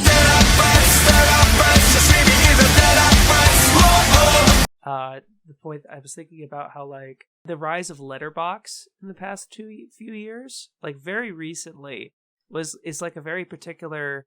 I think it's incentivized a lot of people to database and like look through a lot of old movies, and so it's creating this new hierarchy of kind of like these classic films and things that they're becoming more active cinephiles. Like cinephiles had obviously been a thing, Tarantino and Scorsese and things were obviously big into that sort of Roger Ebert, but there wasn't something like Letterboxd that like you could show people like these banners and write them and write reviews and things. It's like Mal. It is just Mal or whatever. You mean for games? No, it's for movies. It's for live action movies, right? And no, I mean but there's no real sort of video game version of that. There's nothing super high profile like Letterboxd or Mal, right? But there has this shareability factor. But I think that you're right that there's an intrinsic appeal to databasing that gets people to go deeper and become stronger fans of that particular medium that I think is catching on more these days in the light of being on like the internet providing us, like giving us those options in contrast to the 80s where we didn't know all this stuff existed. Yeah. I think Letterboxd in particular the past 2 years. It definitely is very interesting how we don't really have a platform for video games like that on the same scale as something like Letterboxd, IMDb, MyAnimeList, etc. I use Backloggery personally because while you have to manually add each game, which is a pain in the ass, it allows for a lot more diversity. Because the thing about movies and like anime and stuff like that is there's a huge database of movies and anime and stuff, but they're also pretty self-contained. There's not really like ROM hacking is a very big part of retro gaming.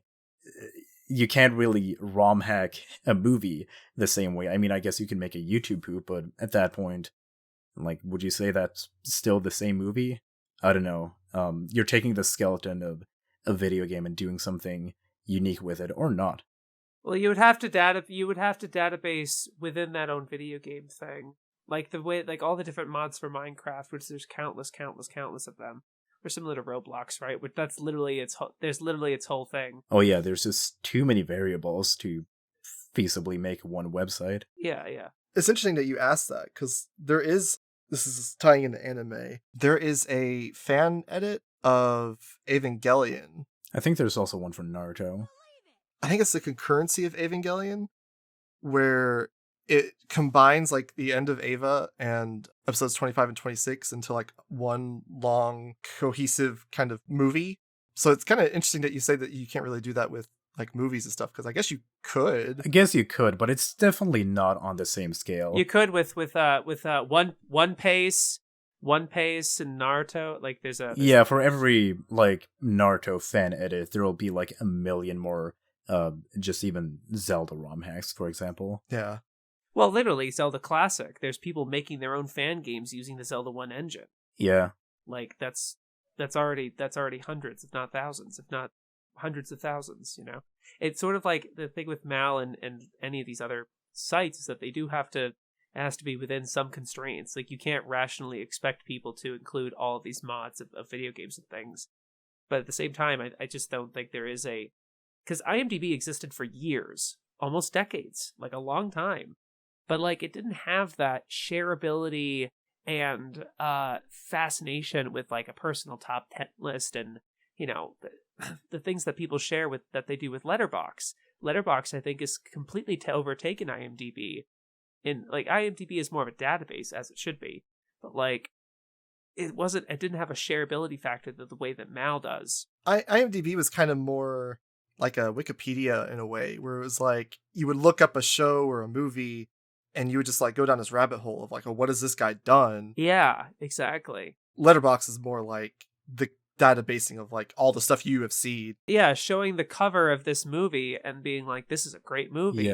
Yeah, but in that sense, it's also like very sad that there's not really as much of an equivalent for video games, because there is so much opportunity for there to be more like talk about interviews and stuff. Like in AniTube, people always cite interviews and sources and stuff like that, and there are definitely people like Norman from what's his channel, Gaming Historian and Did You Know Gaming, people like that who go a lot more into that, but it's definitely not on the same scale. For every gaming historian, there's a million people who look up Wikipedia or take internet rumors for granted.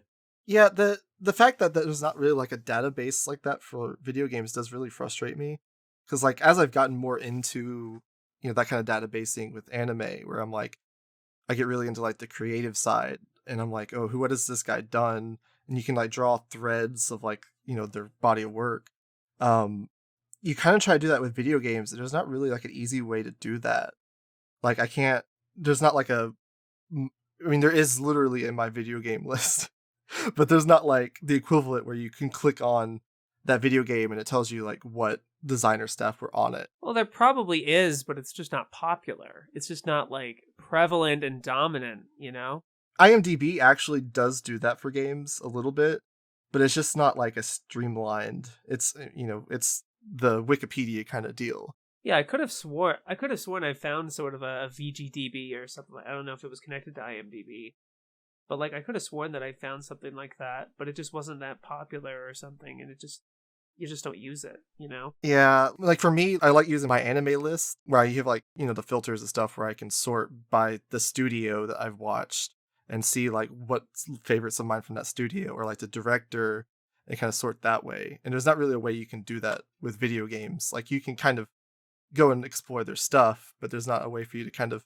streamline categorically. Well, there is sort of one way, but it's in books. Like if you want to know a lot about video games, you kind of have to really read into it. You can find some interviews online and stuff, but I feel like I bought Magic Knight Rayearth on Sega Saturn for like $900. Holy shit. A little while ago.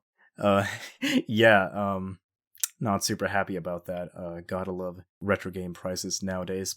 I feel like there's a lot behind that game that I can extract. Because that's also the thing. Video games are a great form of media mix. Pokemon, of course, probably being the best example of media mix in history, just how it ties into how it works as a video game, but also how it works as an anime, how it works as, collectibles, plushies, figures, trading cards, etc. Like, there's a lot to consider. But then you also have other examples like Magic Knight Rayearth, where the manga was basically built in a lot of ways to be a video game also. Like, it's a manga, it's a video game, and it's an anime, etc. It's all of these things. And it's really interesting, but I don't really see a lot of people talking about that. Because in the case of Rayearth, I've seen people just watching the anime and thinking that it was like mid or something. They didn't like some parts. Maybe they thought season 1 was fun, and then season 2 got kind of boring, and then, whatever, who cares? Or people who only play the Sega Saturn game, or the other ones are a bit more egregious. The Sega Saturn game is a lot more competent because it had Reiko, I forget her name, Rieko Yamada something. This pretty important figure over at Sega. But people only playing that game, they're only getting a piece of the pie. Same goes with all of the other versions of Rayearth that are video games. But like, there's not really a lot of people, I feel like, who are willing to really dive into a property the same way that I would for Rayearth, for example. Because I've had this fascination for a while now, and watching Neurality's Cardcaptor Sakura video kind of reinvigorated that spirit in me, because that video made me very angry, and I saw her basically alluding to want to make a video on Rayearth in the future, and I was like, oh god, is she going to talk about Isekai again? Oh no. I mean, she could make it work. She definitely could. But I'm being a bit skeptical. I feel like there is a lot here to be covered, and most people are probably not willing to go that extra mile. Just like how most people probably aren't willing to go the mile of going to buy a few books, reading them all, like really getting themselves involved, not only with the games themselves, but also the industry and the people behind them. Because just like how we evaluate anime directors and animators and stuff like that, programmers, graphical design artists, like, there's so much that goes into these games that we just kind of take for granted. I feel like it's really sad in that way. There's just so much that we don't know. Yeah, there's also the fact that a lot of these processes are done by multiple people, and there's no adequate way to find out who did what unless they have explicit like interviews and they say like, yeah, I added this particular aspect. It's like, I imagine the thing with video games is it's a very collaborative effort, more so maybe than other projects, because I feel like it's both more so and less so, because you can make a video game as one person. Doing that with an anime or a movie is a lot more of a higher task. Yeah, but the reason you can do it with one person is because the unique thing with video games is that everything is interconnected with each other. The graphics and the music and the gameplay and the story, it's all happening pretty much simultaneously. And so you can't have a situation where the right hand it doesn't know what the left hand is doing with a video game. Otherwise, it's very clear and obvious that there's two separate aspects and they're not working together. Yeah, there's also, the case of bugs and stuff like that, which you don't really see in anime. Well, sure. But like, it's, yeah, exactly. It's a matter of making it work. So it's like, it would probably be really difficult to properly find, unless they explicitly say, yeah, I'm the one that gave Mario that I like that the fact that Mario has a mustache is a technical solution, because they couldn't physically make a pixel large enough to have a separation between his nose and his mouth. Yeah. And so they had to put like a black pixel in between there. And then like, I guess that's a mustache. He has a mustache now. Yeah, but the thing is also, people in the video game industry are often very eager to go and talk about those things, because I've seen quite a few interviews where people are being, super enthusiastic about what they worked on, what they did exactly. But again, it's that matter of accessibility, because are you going to go out It's a matter of also crediting that thing. It's crediting those things as well, because it's just like, it's one thing to just put the credits. Yeah, especially in the case of older video games where you don't really have a lot of credits. Yeah, it's one thing to put the credits directly from the video game onto a website, onto a database, right? And it's another thing entirely to be just like, yeah, I was the one that helped make that choice because I was in the room and they were having this problem and they're like, why don't we try this? And they're like, oh yeah, that works. And so like their credit, like technically they're the ones who came up with that idea, but they're not going to be credited on like a how do you credit something like that? You know what I mean? Yeah, there's not really that sense of like ownership. Yeah. Because like in anime, like an animator might own a sequence of shots or like this singular frame. Yeah. You know, we have Sakugaburo, which that's cataloging these instances. But there's all the in-betweeners, but that in that instance there's all these in-betweeners, right? That they worked on it as well. What if the animation director corrected a bunch of it? What if the director himself corrected a bunch of it? And other things like that, right? Yeah. And those people didn't have any, unless there's a freak chance, like it's very unlikely that a key animator had anything to do with the music or the character designs or the storyboarding or something like that. Like it's a much more compartmentalized process where, at least I'm assuming, I'm not going to try and paint myself as an expert on video games, but I imagine if you're making one, they're all the same thing. It's all together. Like you have to consider every single piece. Otherwise, Well, even it's in not like a gonna video work. game, I don't think there's necessarily like that separation that you're talking about. Because like usually it's like you're working on the mesh of, you know, some objects or like someone's working on the detailing. And so like if you took like a singular frame of a game, yeah, no one really owns like a singular frame. You might could say like, oh, they own the motion capture of that character. This was acted by this person. I own that rock. It's very like compartmentalized. Yeah. As opposed to like anime, which is very more broad stroke. Like you can credit the art direction to Shichiro Shichiro Kobayashi, you know, and you could be like, yeah, him or at least his assistants that he was overseeing made that. Yeah. You know what I mean? And they are in his style and it's identifiable in that way. Or Obata's character, you know. There's definitely a lot of spaghetti involved. And maybe that's why it's more common to see that in a book, because in the medium of books, it's a lot easier to just cram in a lot of information and a lot of just hyper autistic specific details that maybe you wouldn't find on a Wikipedia article. Like, on this day at the coffee table, I suggested, why don't we make this rock like an enemy? Like, you go up to it and like it attacks you. Wouldn't that be cool? Like, you also can't really credit that in the credits of a video game. That would be really weird. Like, hey guys, I made this one enemy. I gave it this one idea. Thanks, guys. I did that. I was involved. I did that. Yeah. I contributed. Yeah. It reminds me of Get Back, where like the Beatles, where like you're watching them make these songs, and like they're just kind of figuring it out. Oh yeah, with Paul McCartney and John Lennon just kind of playing tennis with each other in terms of ideas. And George too, where he's just like, why don't we try that? He's like, I don't think that sounds great, because like it's still the four of them. Oh yeah, for sure. Yeah, definitely Paul and John most prominently, but also the other guys, of course. Yeah. Well, yeah, like when you watch the new documentary, it's literally like 2 hours. Like there's 3 episodes, each one's over 2 hours, and the majority of it is just watching them figure this shit out.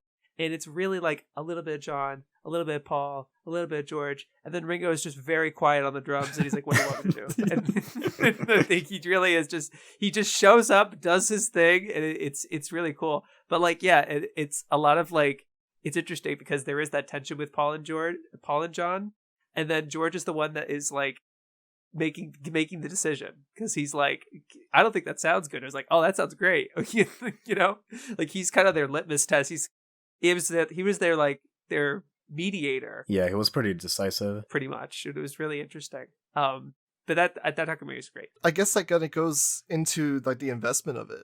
You know, you kind of see it in like anime and like just the general fandom. Before, you'd have to be super invested in it to like even watch anime.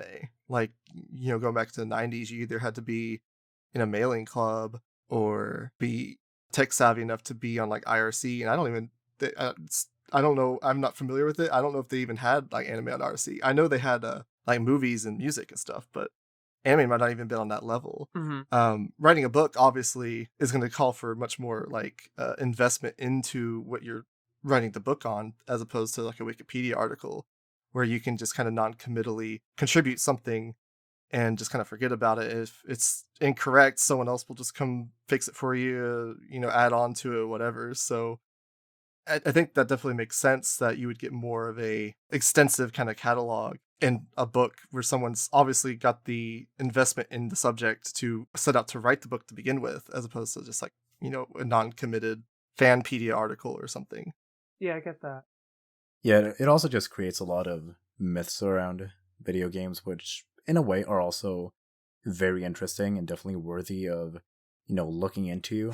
You mean like Captain Falcon being Samus's brother? Yeah, of course, yeah. Yeah. Yeah. It's pretty interesting how that is the case because video games themselves kind of encourage you to, make up those stories on your own. Like, Mew under the truck. It's very mysterious in a lot of ways and intriguing. Like, ooh, what are these unlicensed NES games? I wonder what is the deal with them? Yeah. Yeah, I mean, going like Pokemon specifically, like there's the whole community of people that are just so invested in like Red and Blue that you have like the theory crafting of the tower being built and like it being haunted and they need to still like the whole kind of like backstory lore going on that people just kind of speculate on of like why Giovanni needs the Sylph Scope and why they're even in Lavender Town Tower to begin with. Like people just get kind of so invested in the story and the world of Red and Blue, Yeah, that they're just like creating these stories themselves almost. I feel like it really is just most about lore. Like, more than any other medium, I feel like gaming really just takes lore into consideration the most. Because it is the medium that most encourages you to, again, make up your own stories and come to your own conclusion, because it's not always spelled out to you, and you can't always find the information, whether it is available and it's in some, obscure magazine from 1983 or something, or if it's, readily available on Wikipedia and everybody already knows about it. Well, it's the medium of the most dead space, isn't it? Like, you don't really have just these moments of, if you go in a video game, if I play Fallout 3 or something, I can just stand in the middle of town and not do anything. That's never going to happen in a book or an anime or anything like that. And if it does, it's, you get like the Evangelion elevator scene where it can only happen for a very brief amount of time before people, kind of make these jokes about it being budget saving and they ran out of budget to animate this, elevator scene and stuff. Like, you could do that in a video game for hours. So there's just so much more like dead space or dead air, I guess you could say, in the world of a video game where you have to fill it with like so much more lore. Yeah, that's especially what I really like about the older Pokemon games, because personally, I feel like as time went on with Pokemon, it became a little less about just making lore and more about, following the story. You probably know what I mean, Mumi. Why I like Ren, I mean, Gen 1 or who. Yeah, honestly, I feel like that's what most people actually have problems with when it comes to newer Pokemon games. Personally, I haven't played anything past Black and White, so I can't really comment on that. Diamond and Pearl and Black and White are fine games, and I won't call them cowabunga bullshit or whatever, derogatory thing.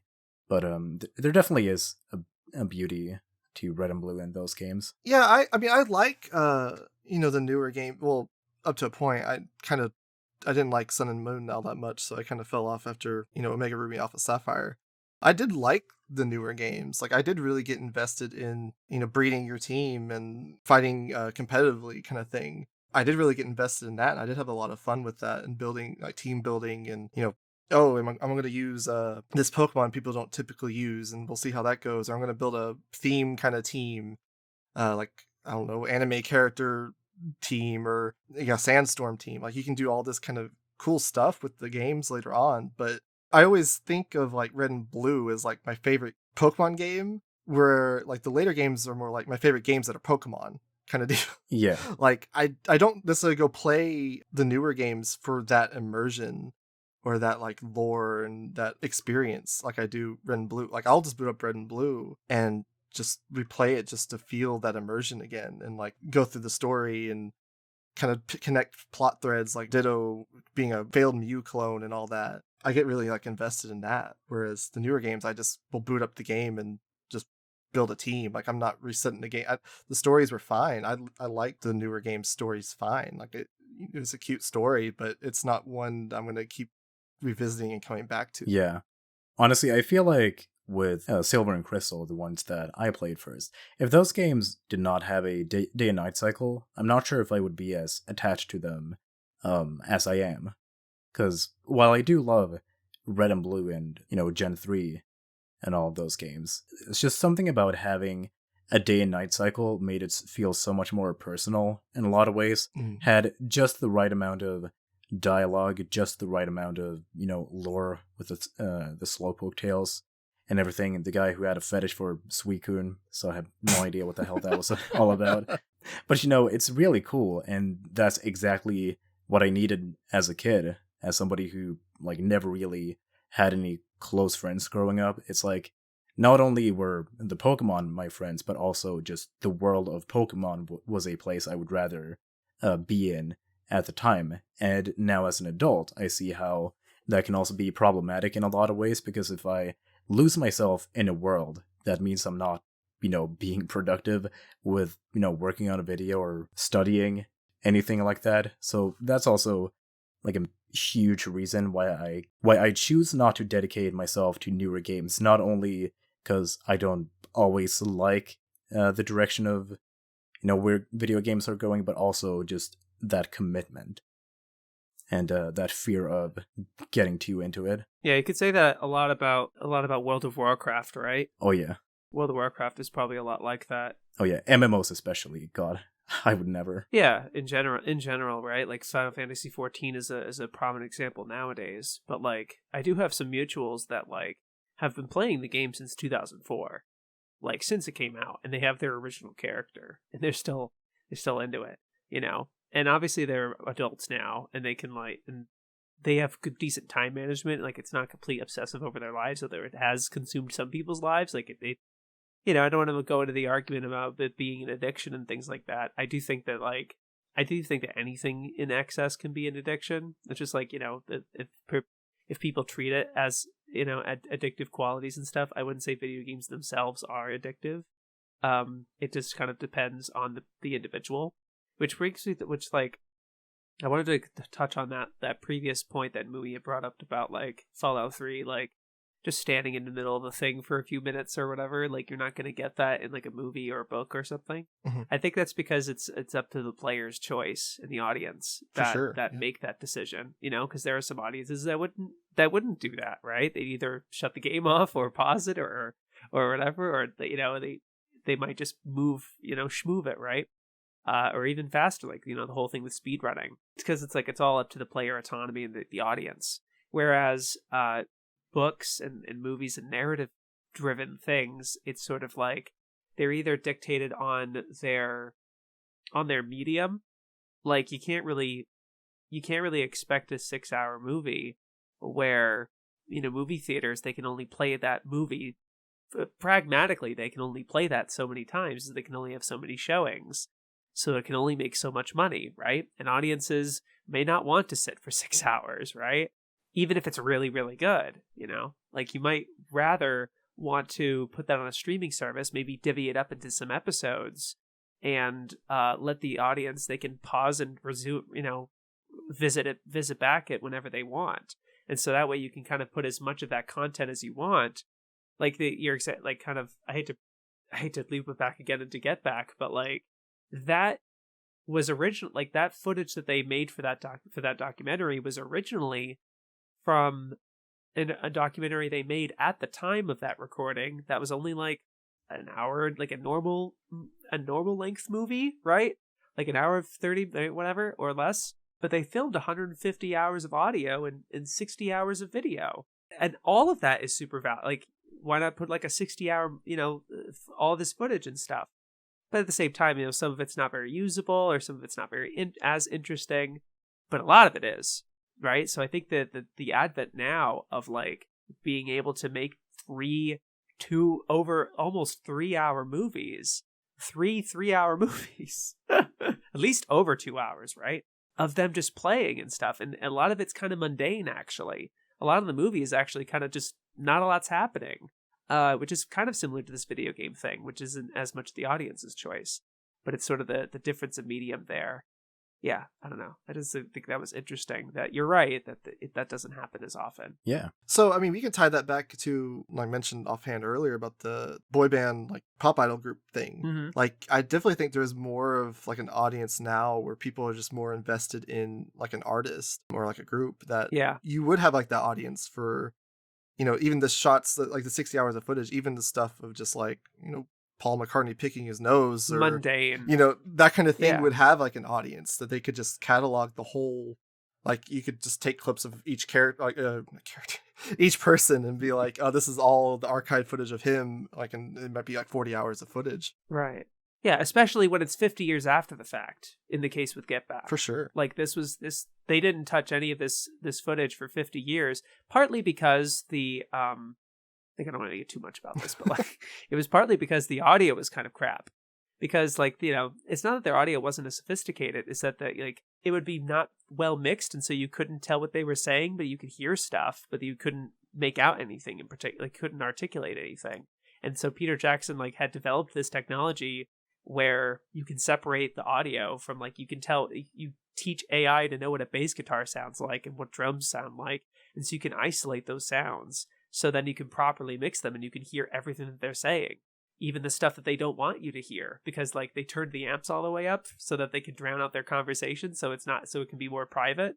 And so they're like, oh no, we can hear everything now. And so it's actually usable. And like all the video restoration that they did as well. Yeah. I've seen like clips on YouTube. I'm really bad about actually following up on that shit. But like they have like restored footage where like an AI has like restored grainy footage from like 1920 or and like upscaled it. Well, they restored it to the proper frame rate. That was the thing that Peter Jackson was working on, like before Get Back. His previous movie was a restoration footage of World War I, and he made it so that it's a proper frame rate, so it looks like it's 60 frames per, like, you know, it looks natural to the human eye, so it looks like real footage. It didn't look like that weird, like, sped up, like it's not choppy, right? It's not like choppy and sped up and everything, and not black and white. They actually were able to colorize it, and they didn't restore audio in the same way. Like, the audio literally didn't exist for some of this, but they literally like overdubbed all the voices and like figured out what they were saying, and like added the instruments and everything. So it literally was just like they completely restored this. It's unbelievable. I haven't seen the movie yet. I wonder if it's on YouTube. Yeah, I saw like a clip that was talking about like this woman that can read lips, and she's like, they're having her watch footage of the, you know, soldiers in like World War I in the trenches and stuff. Yeah. And like she's actually reading their lips of what they would be saying. Like that stuff is like so like interesting and cool to me. Yeah, it's called They Shall Not Grow Old, but like it's unbelievable. I think that is also one interesting thing about games. I guess we could end on this topic since our group watch is almost starting here in a little bit.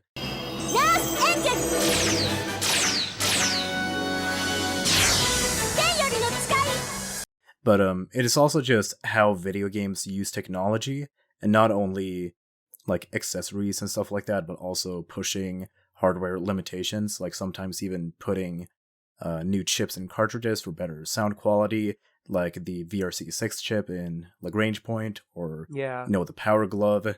And you know how a lot of this technology is really revolutionary and kind of incredible it even happened at all. I think that's, I mean, we joke about it now, like, I'm drinking Rollin' Rock on the Rollin' Rocker. Rollin' Rock on the Rollin' Rocker. You know, that's funny. It's definitely funny to look back on, but just, like, imagine actually being a kid in the 80s and playing with the Powerglove. It doesn't matter that novel. That thing's a fucking piece of shit and it sucks.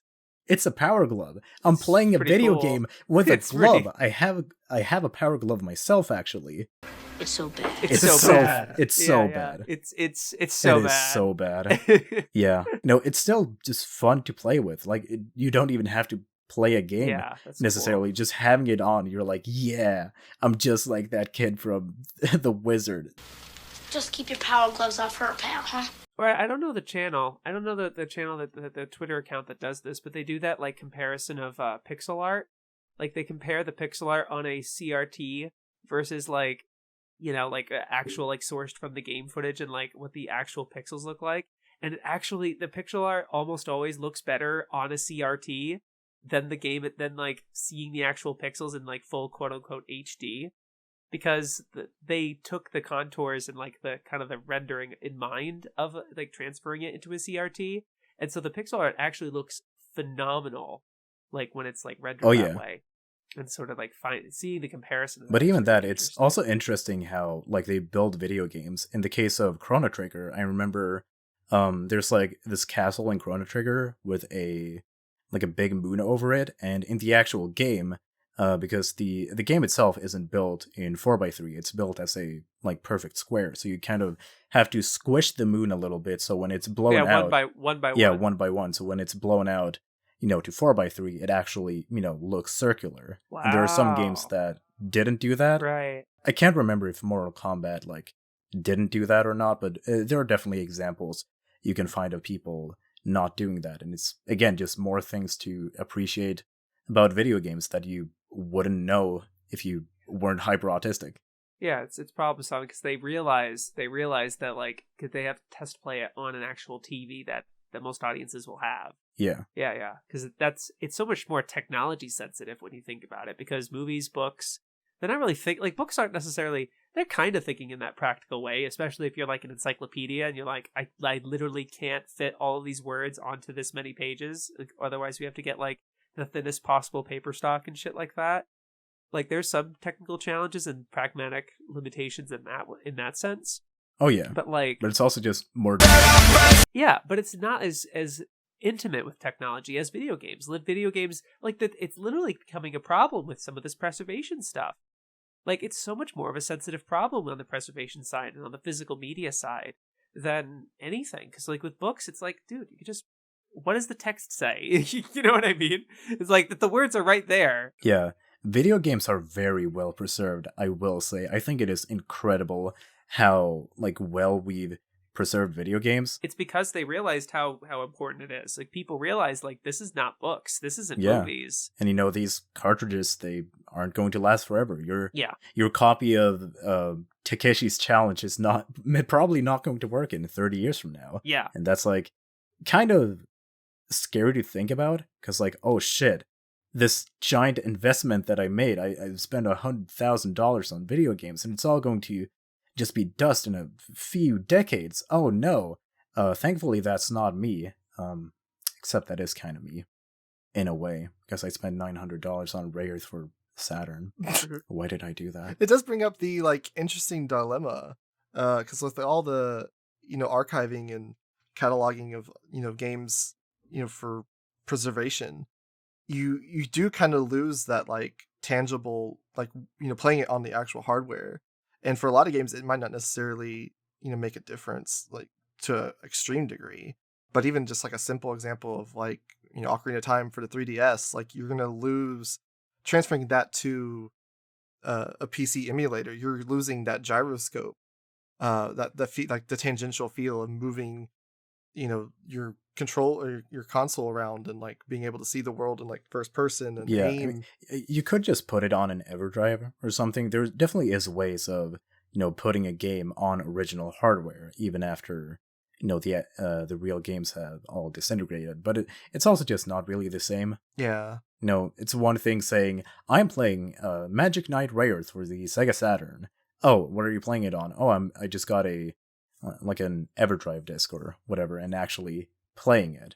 I mean, I wouldn't do that because it's stupid expensive, and I keep bringing it up to justify my purchase. But I digress. Yeah, there's definitely something about it. Well, so I did want to ask y'all before we wrap everything up. Like, are y'all into like? I know Hayden is, obviously he just talked about paying quite a pretty penny for Ray Earth, but like, are y'all into like collecting all the games that you enjoy, or like anything to that capacity? Or I'll let you go first, Shaybs. Not necessarily. I barely have the space for it right now.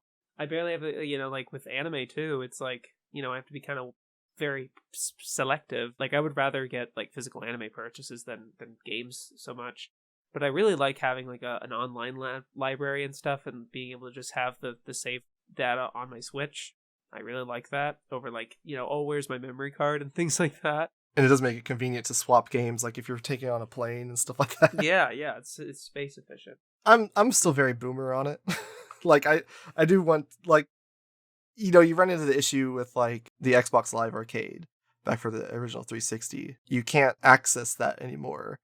So, the digital games that if you lose your hard drive for the 360, you're losing those games, like the ownership of those games, and you're just going to have to turn to, emulation and, less legal means. So in that way, I'm very boomer, where I really appreciate being able to have the game where I know, especially because I it's kind of like you, where I didn't have internet for a few years.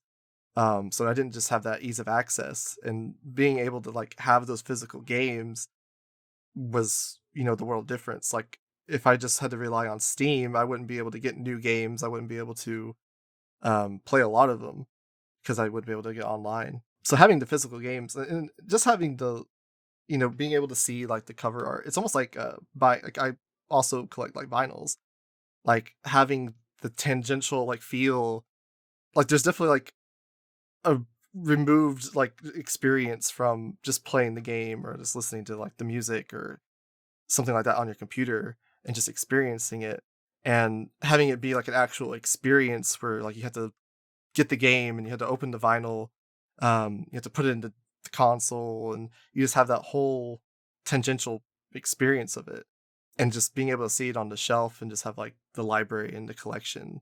I don't own a whole lot. Like I only probably own a couple hundred, which a lot of them I bought, on sales and for like $5. So not a lot of them are like the greatest games, but you do get to like experience some games that you might not have, looked into if you were just buying, the trend-setting kind of games. Yeah, and I guess it's kind of ironic where I am at with video game collecting right now, because it started out as a sort of budget thing. I don't have enough money to keep up with the newer games, so I can just get like some Super Nintendo games because that is the cheaper option, and it's what I'm interested in. Now, with the retro game prices being outrageous for basically anything, because everybody wants to have a complete NES collection or a complete anything, it's not the same thing anymore. It is actually way cheaper being a modern gamer. So, while I have not a sizable collection of video games, I'm okay with what I have. But there are definitely some that I would like to get. I guess we could end this with our favorite video games. So, my favorite game is the Mother trilogy, just the whole thing. I love each game basically just as much as the next. I don't see any of them as being inferior or whatever to each other. They're all special and unique in their own ways, and I would love to own them all eventually. Getting Earthbound complete in box is a little daunting, to say the least, because it's definitely over $1,000 and shit. But it's something I might be willing to actually take the plunge on someday. I did do that for Ray Earth, and I guess it's a bit of an exception because it's always it's also been one of those games that's been on my watch list that's like somewhat feasible. I had the money at the time, so I went for it. But am I getting like Mr. Gimmick, which is also one of my favorite games, for God knows how much that is going for nowadays, or any of the other like holy grails that I've always wanted? No, probably not. I'm fine collecting mostly just anime games nowadays. That's mostly just what I get. I have almost all of the Cardcaptor Sakura video games for the like Super Nintendo game, not Super Nintendo, Game Boy, PlayStation 1, etc. It's in a way something that feeds into both of my hobbies of anime and games, because they're not always very good, but they look good on a shelf. They're somewhat interesting. I'm okay with it. It satisfies my needs. But yeah, definitely the Mother trilogy is my number one favorite. Nice. It's a good pick. Oh yeah, I definitely do like Earthbound and Mother 3. They're not my favorite, so I have to play both the other ones. I've only played Earthbound. tying that back a bit to the emulation deal real quick. I think Mother 3 kind of suffers from that. Being because I know when I played, I played, on I got like a reproduction cart, but it's not, official hardware. So, there's a very much like a rhythm aspect of that game, but I never know if I'm doing it correctly or if it's like I suck, which, I was into music for like 7 years. Like I have like that internalized like metronome going, but The system can be pretty tight, I will say. yeah. But not my. So I'm very, very boomer. I'll probably just throw like my game mosaic up on here on the video, but definitely my favorite games are Ocarina of Time. Like that game has just been very timeless for me. Like it's a game like I experienced it as a kid, and that was like the watershed moment for me. It was a game that I came back to. The themes of it really resonated with me because it's about growing up, and everyone talks about like people just like Ocarina of Time for nostalgia, which there's definitely something to it. Because I mean, if you played it as a kid, the game is literally about growing up, or like somewhat growing up too fast or too quickly, and like the lamentation of innocence lost. So going back as an adult, I get so much more out of it than I did as a kid, but I still have like those memories of the excitement and like the grand scale of the adventure when you were like 7 years old playing it for the first time. But now I get to look back at it with like the limitation of missing those days, and it is very much about and it's like the whole thing with Sheik. She is basically just there, making limericks about, her loss of innocence and like projecting that onto the character in the game.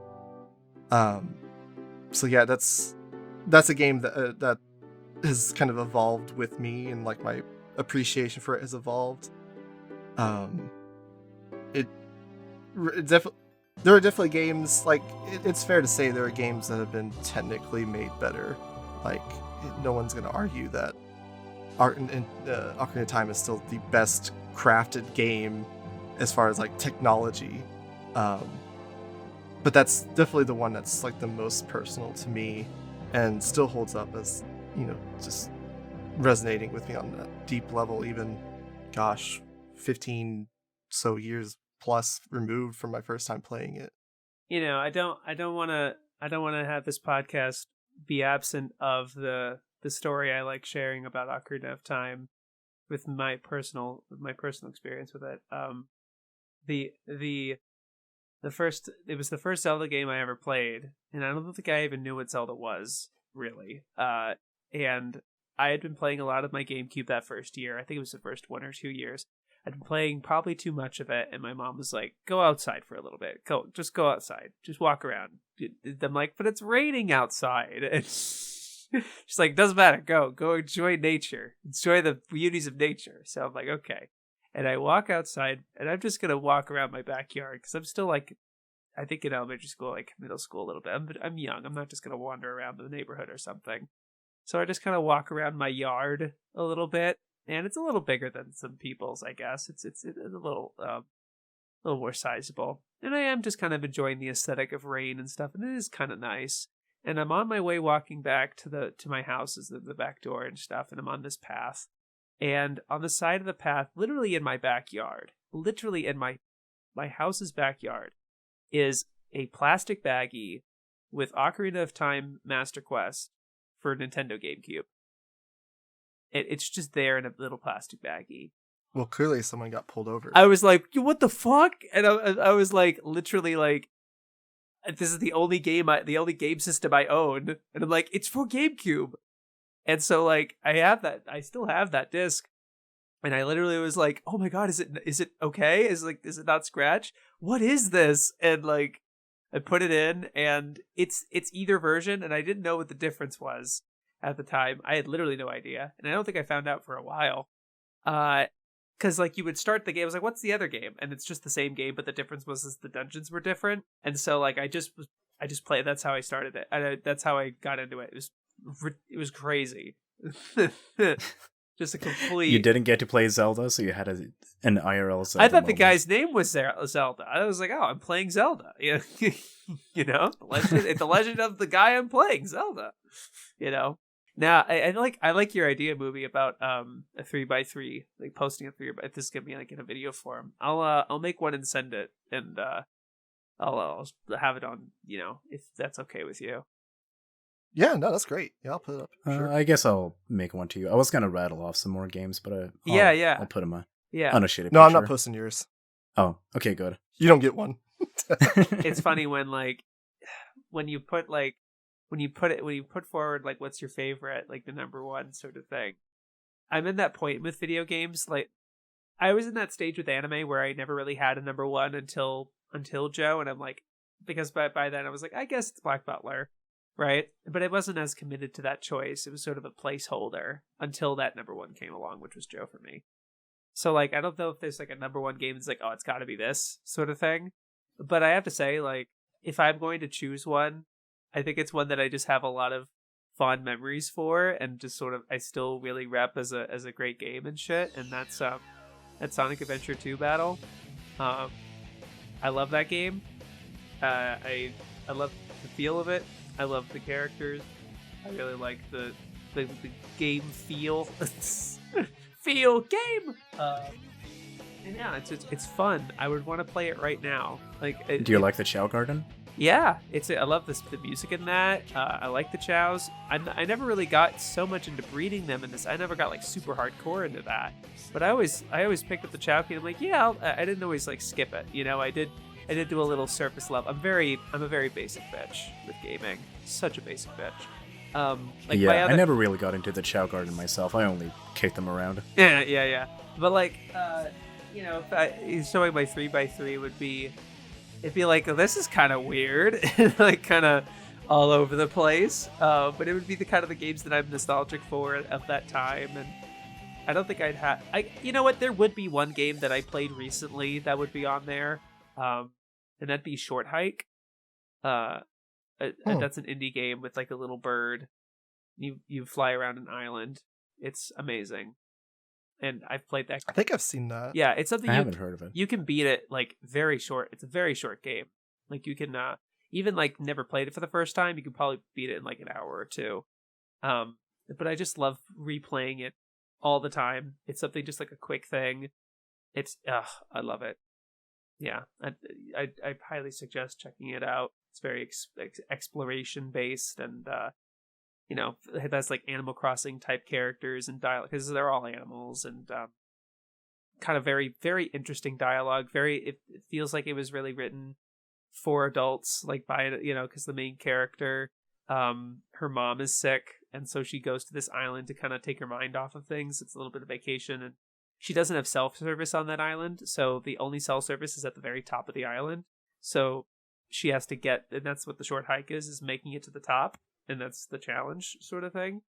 But then when you get there at the top, like, she finally calls you, and she's been worried, and like the main character's been worried about her mom, and the mom's like, oh, I'm fine, and they, you know, have this really encouraging phone call, and then you like catch a wind from the top of the mountain. You're able to fly all the way down, and it's treated as a very kind of cinematic, cool moment.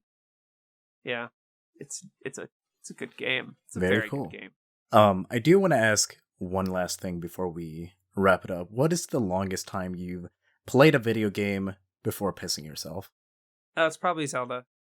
It's probably like trying to figure out Zelda or something, like figuring out a dungeon and shit. Like taking a long time. Yeah. Well, I'll have to say, I've never actually pissed myself, so I can't answer that question. I've pissed myself, but not during video game, just accidentally. Yeah, I probably pissed myself playing Pokemon at some point. that's definitely a good place. Just kidding, that was a lie!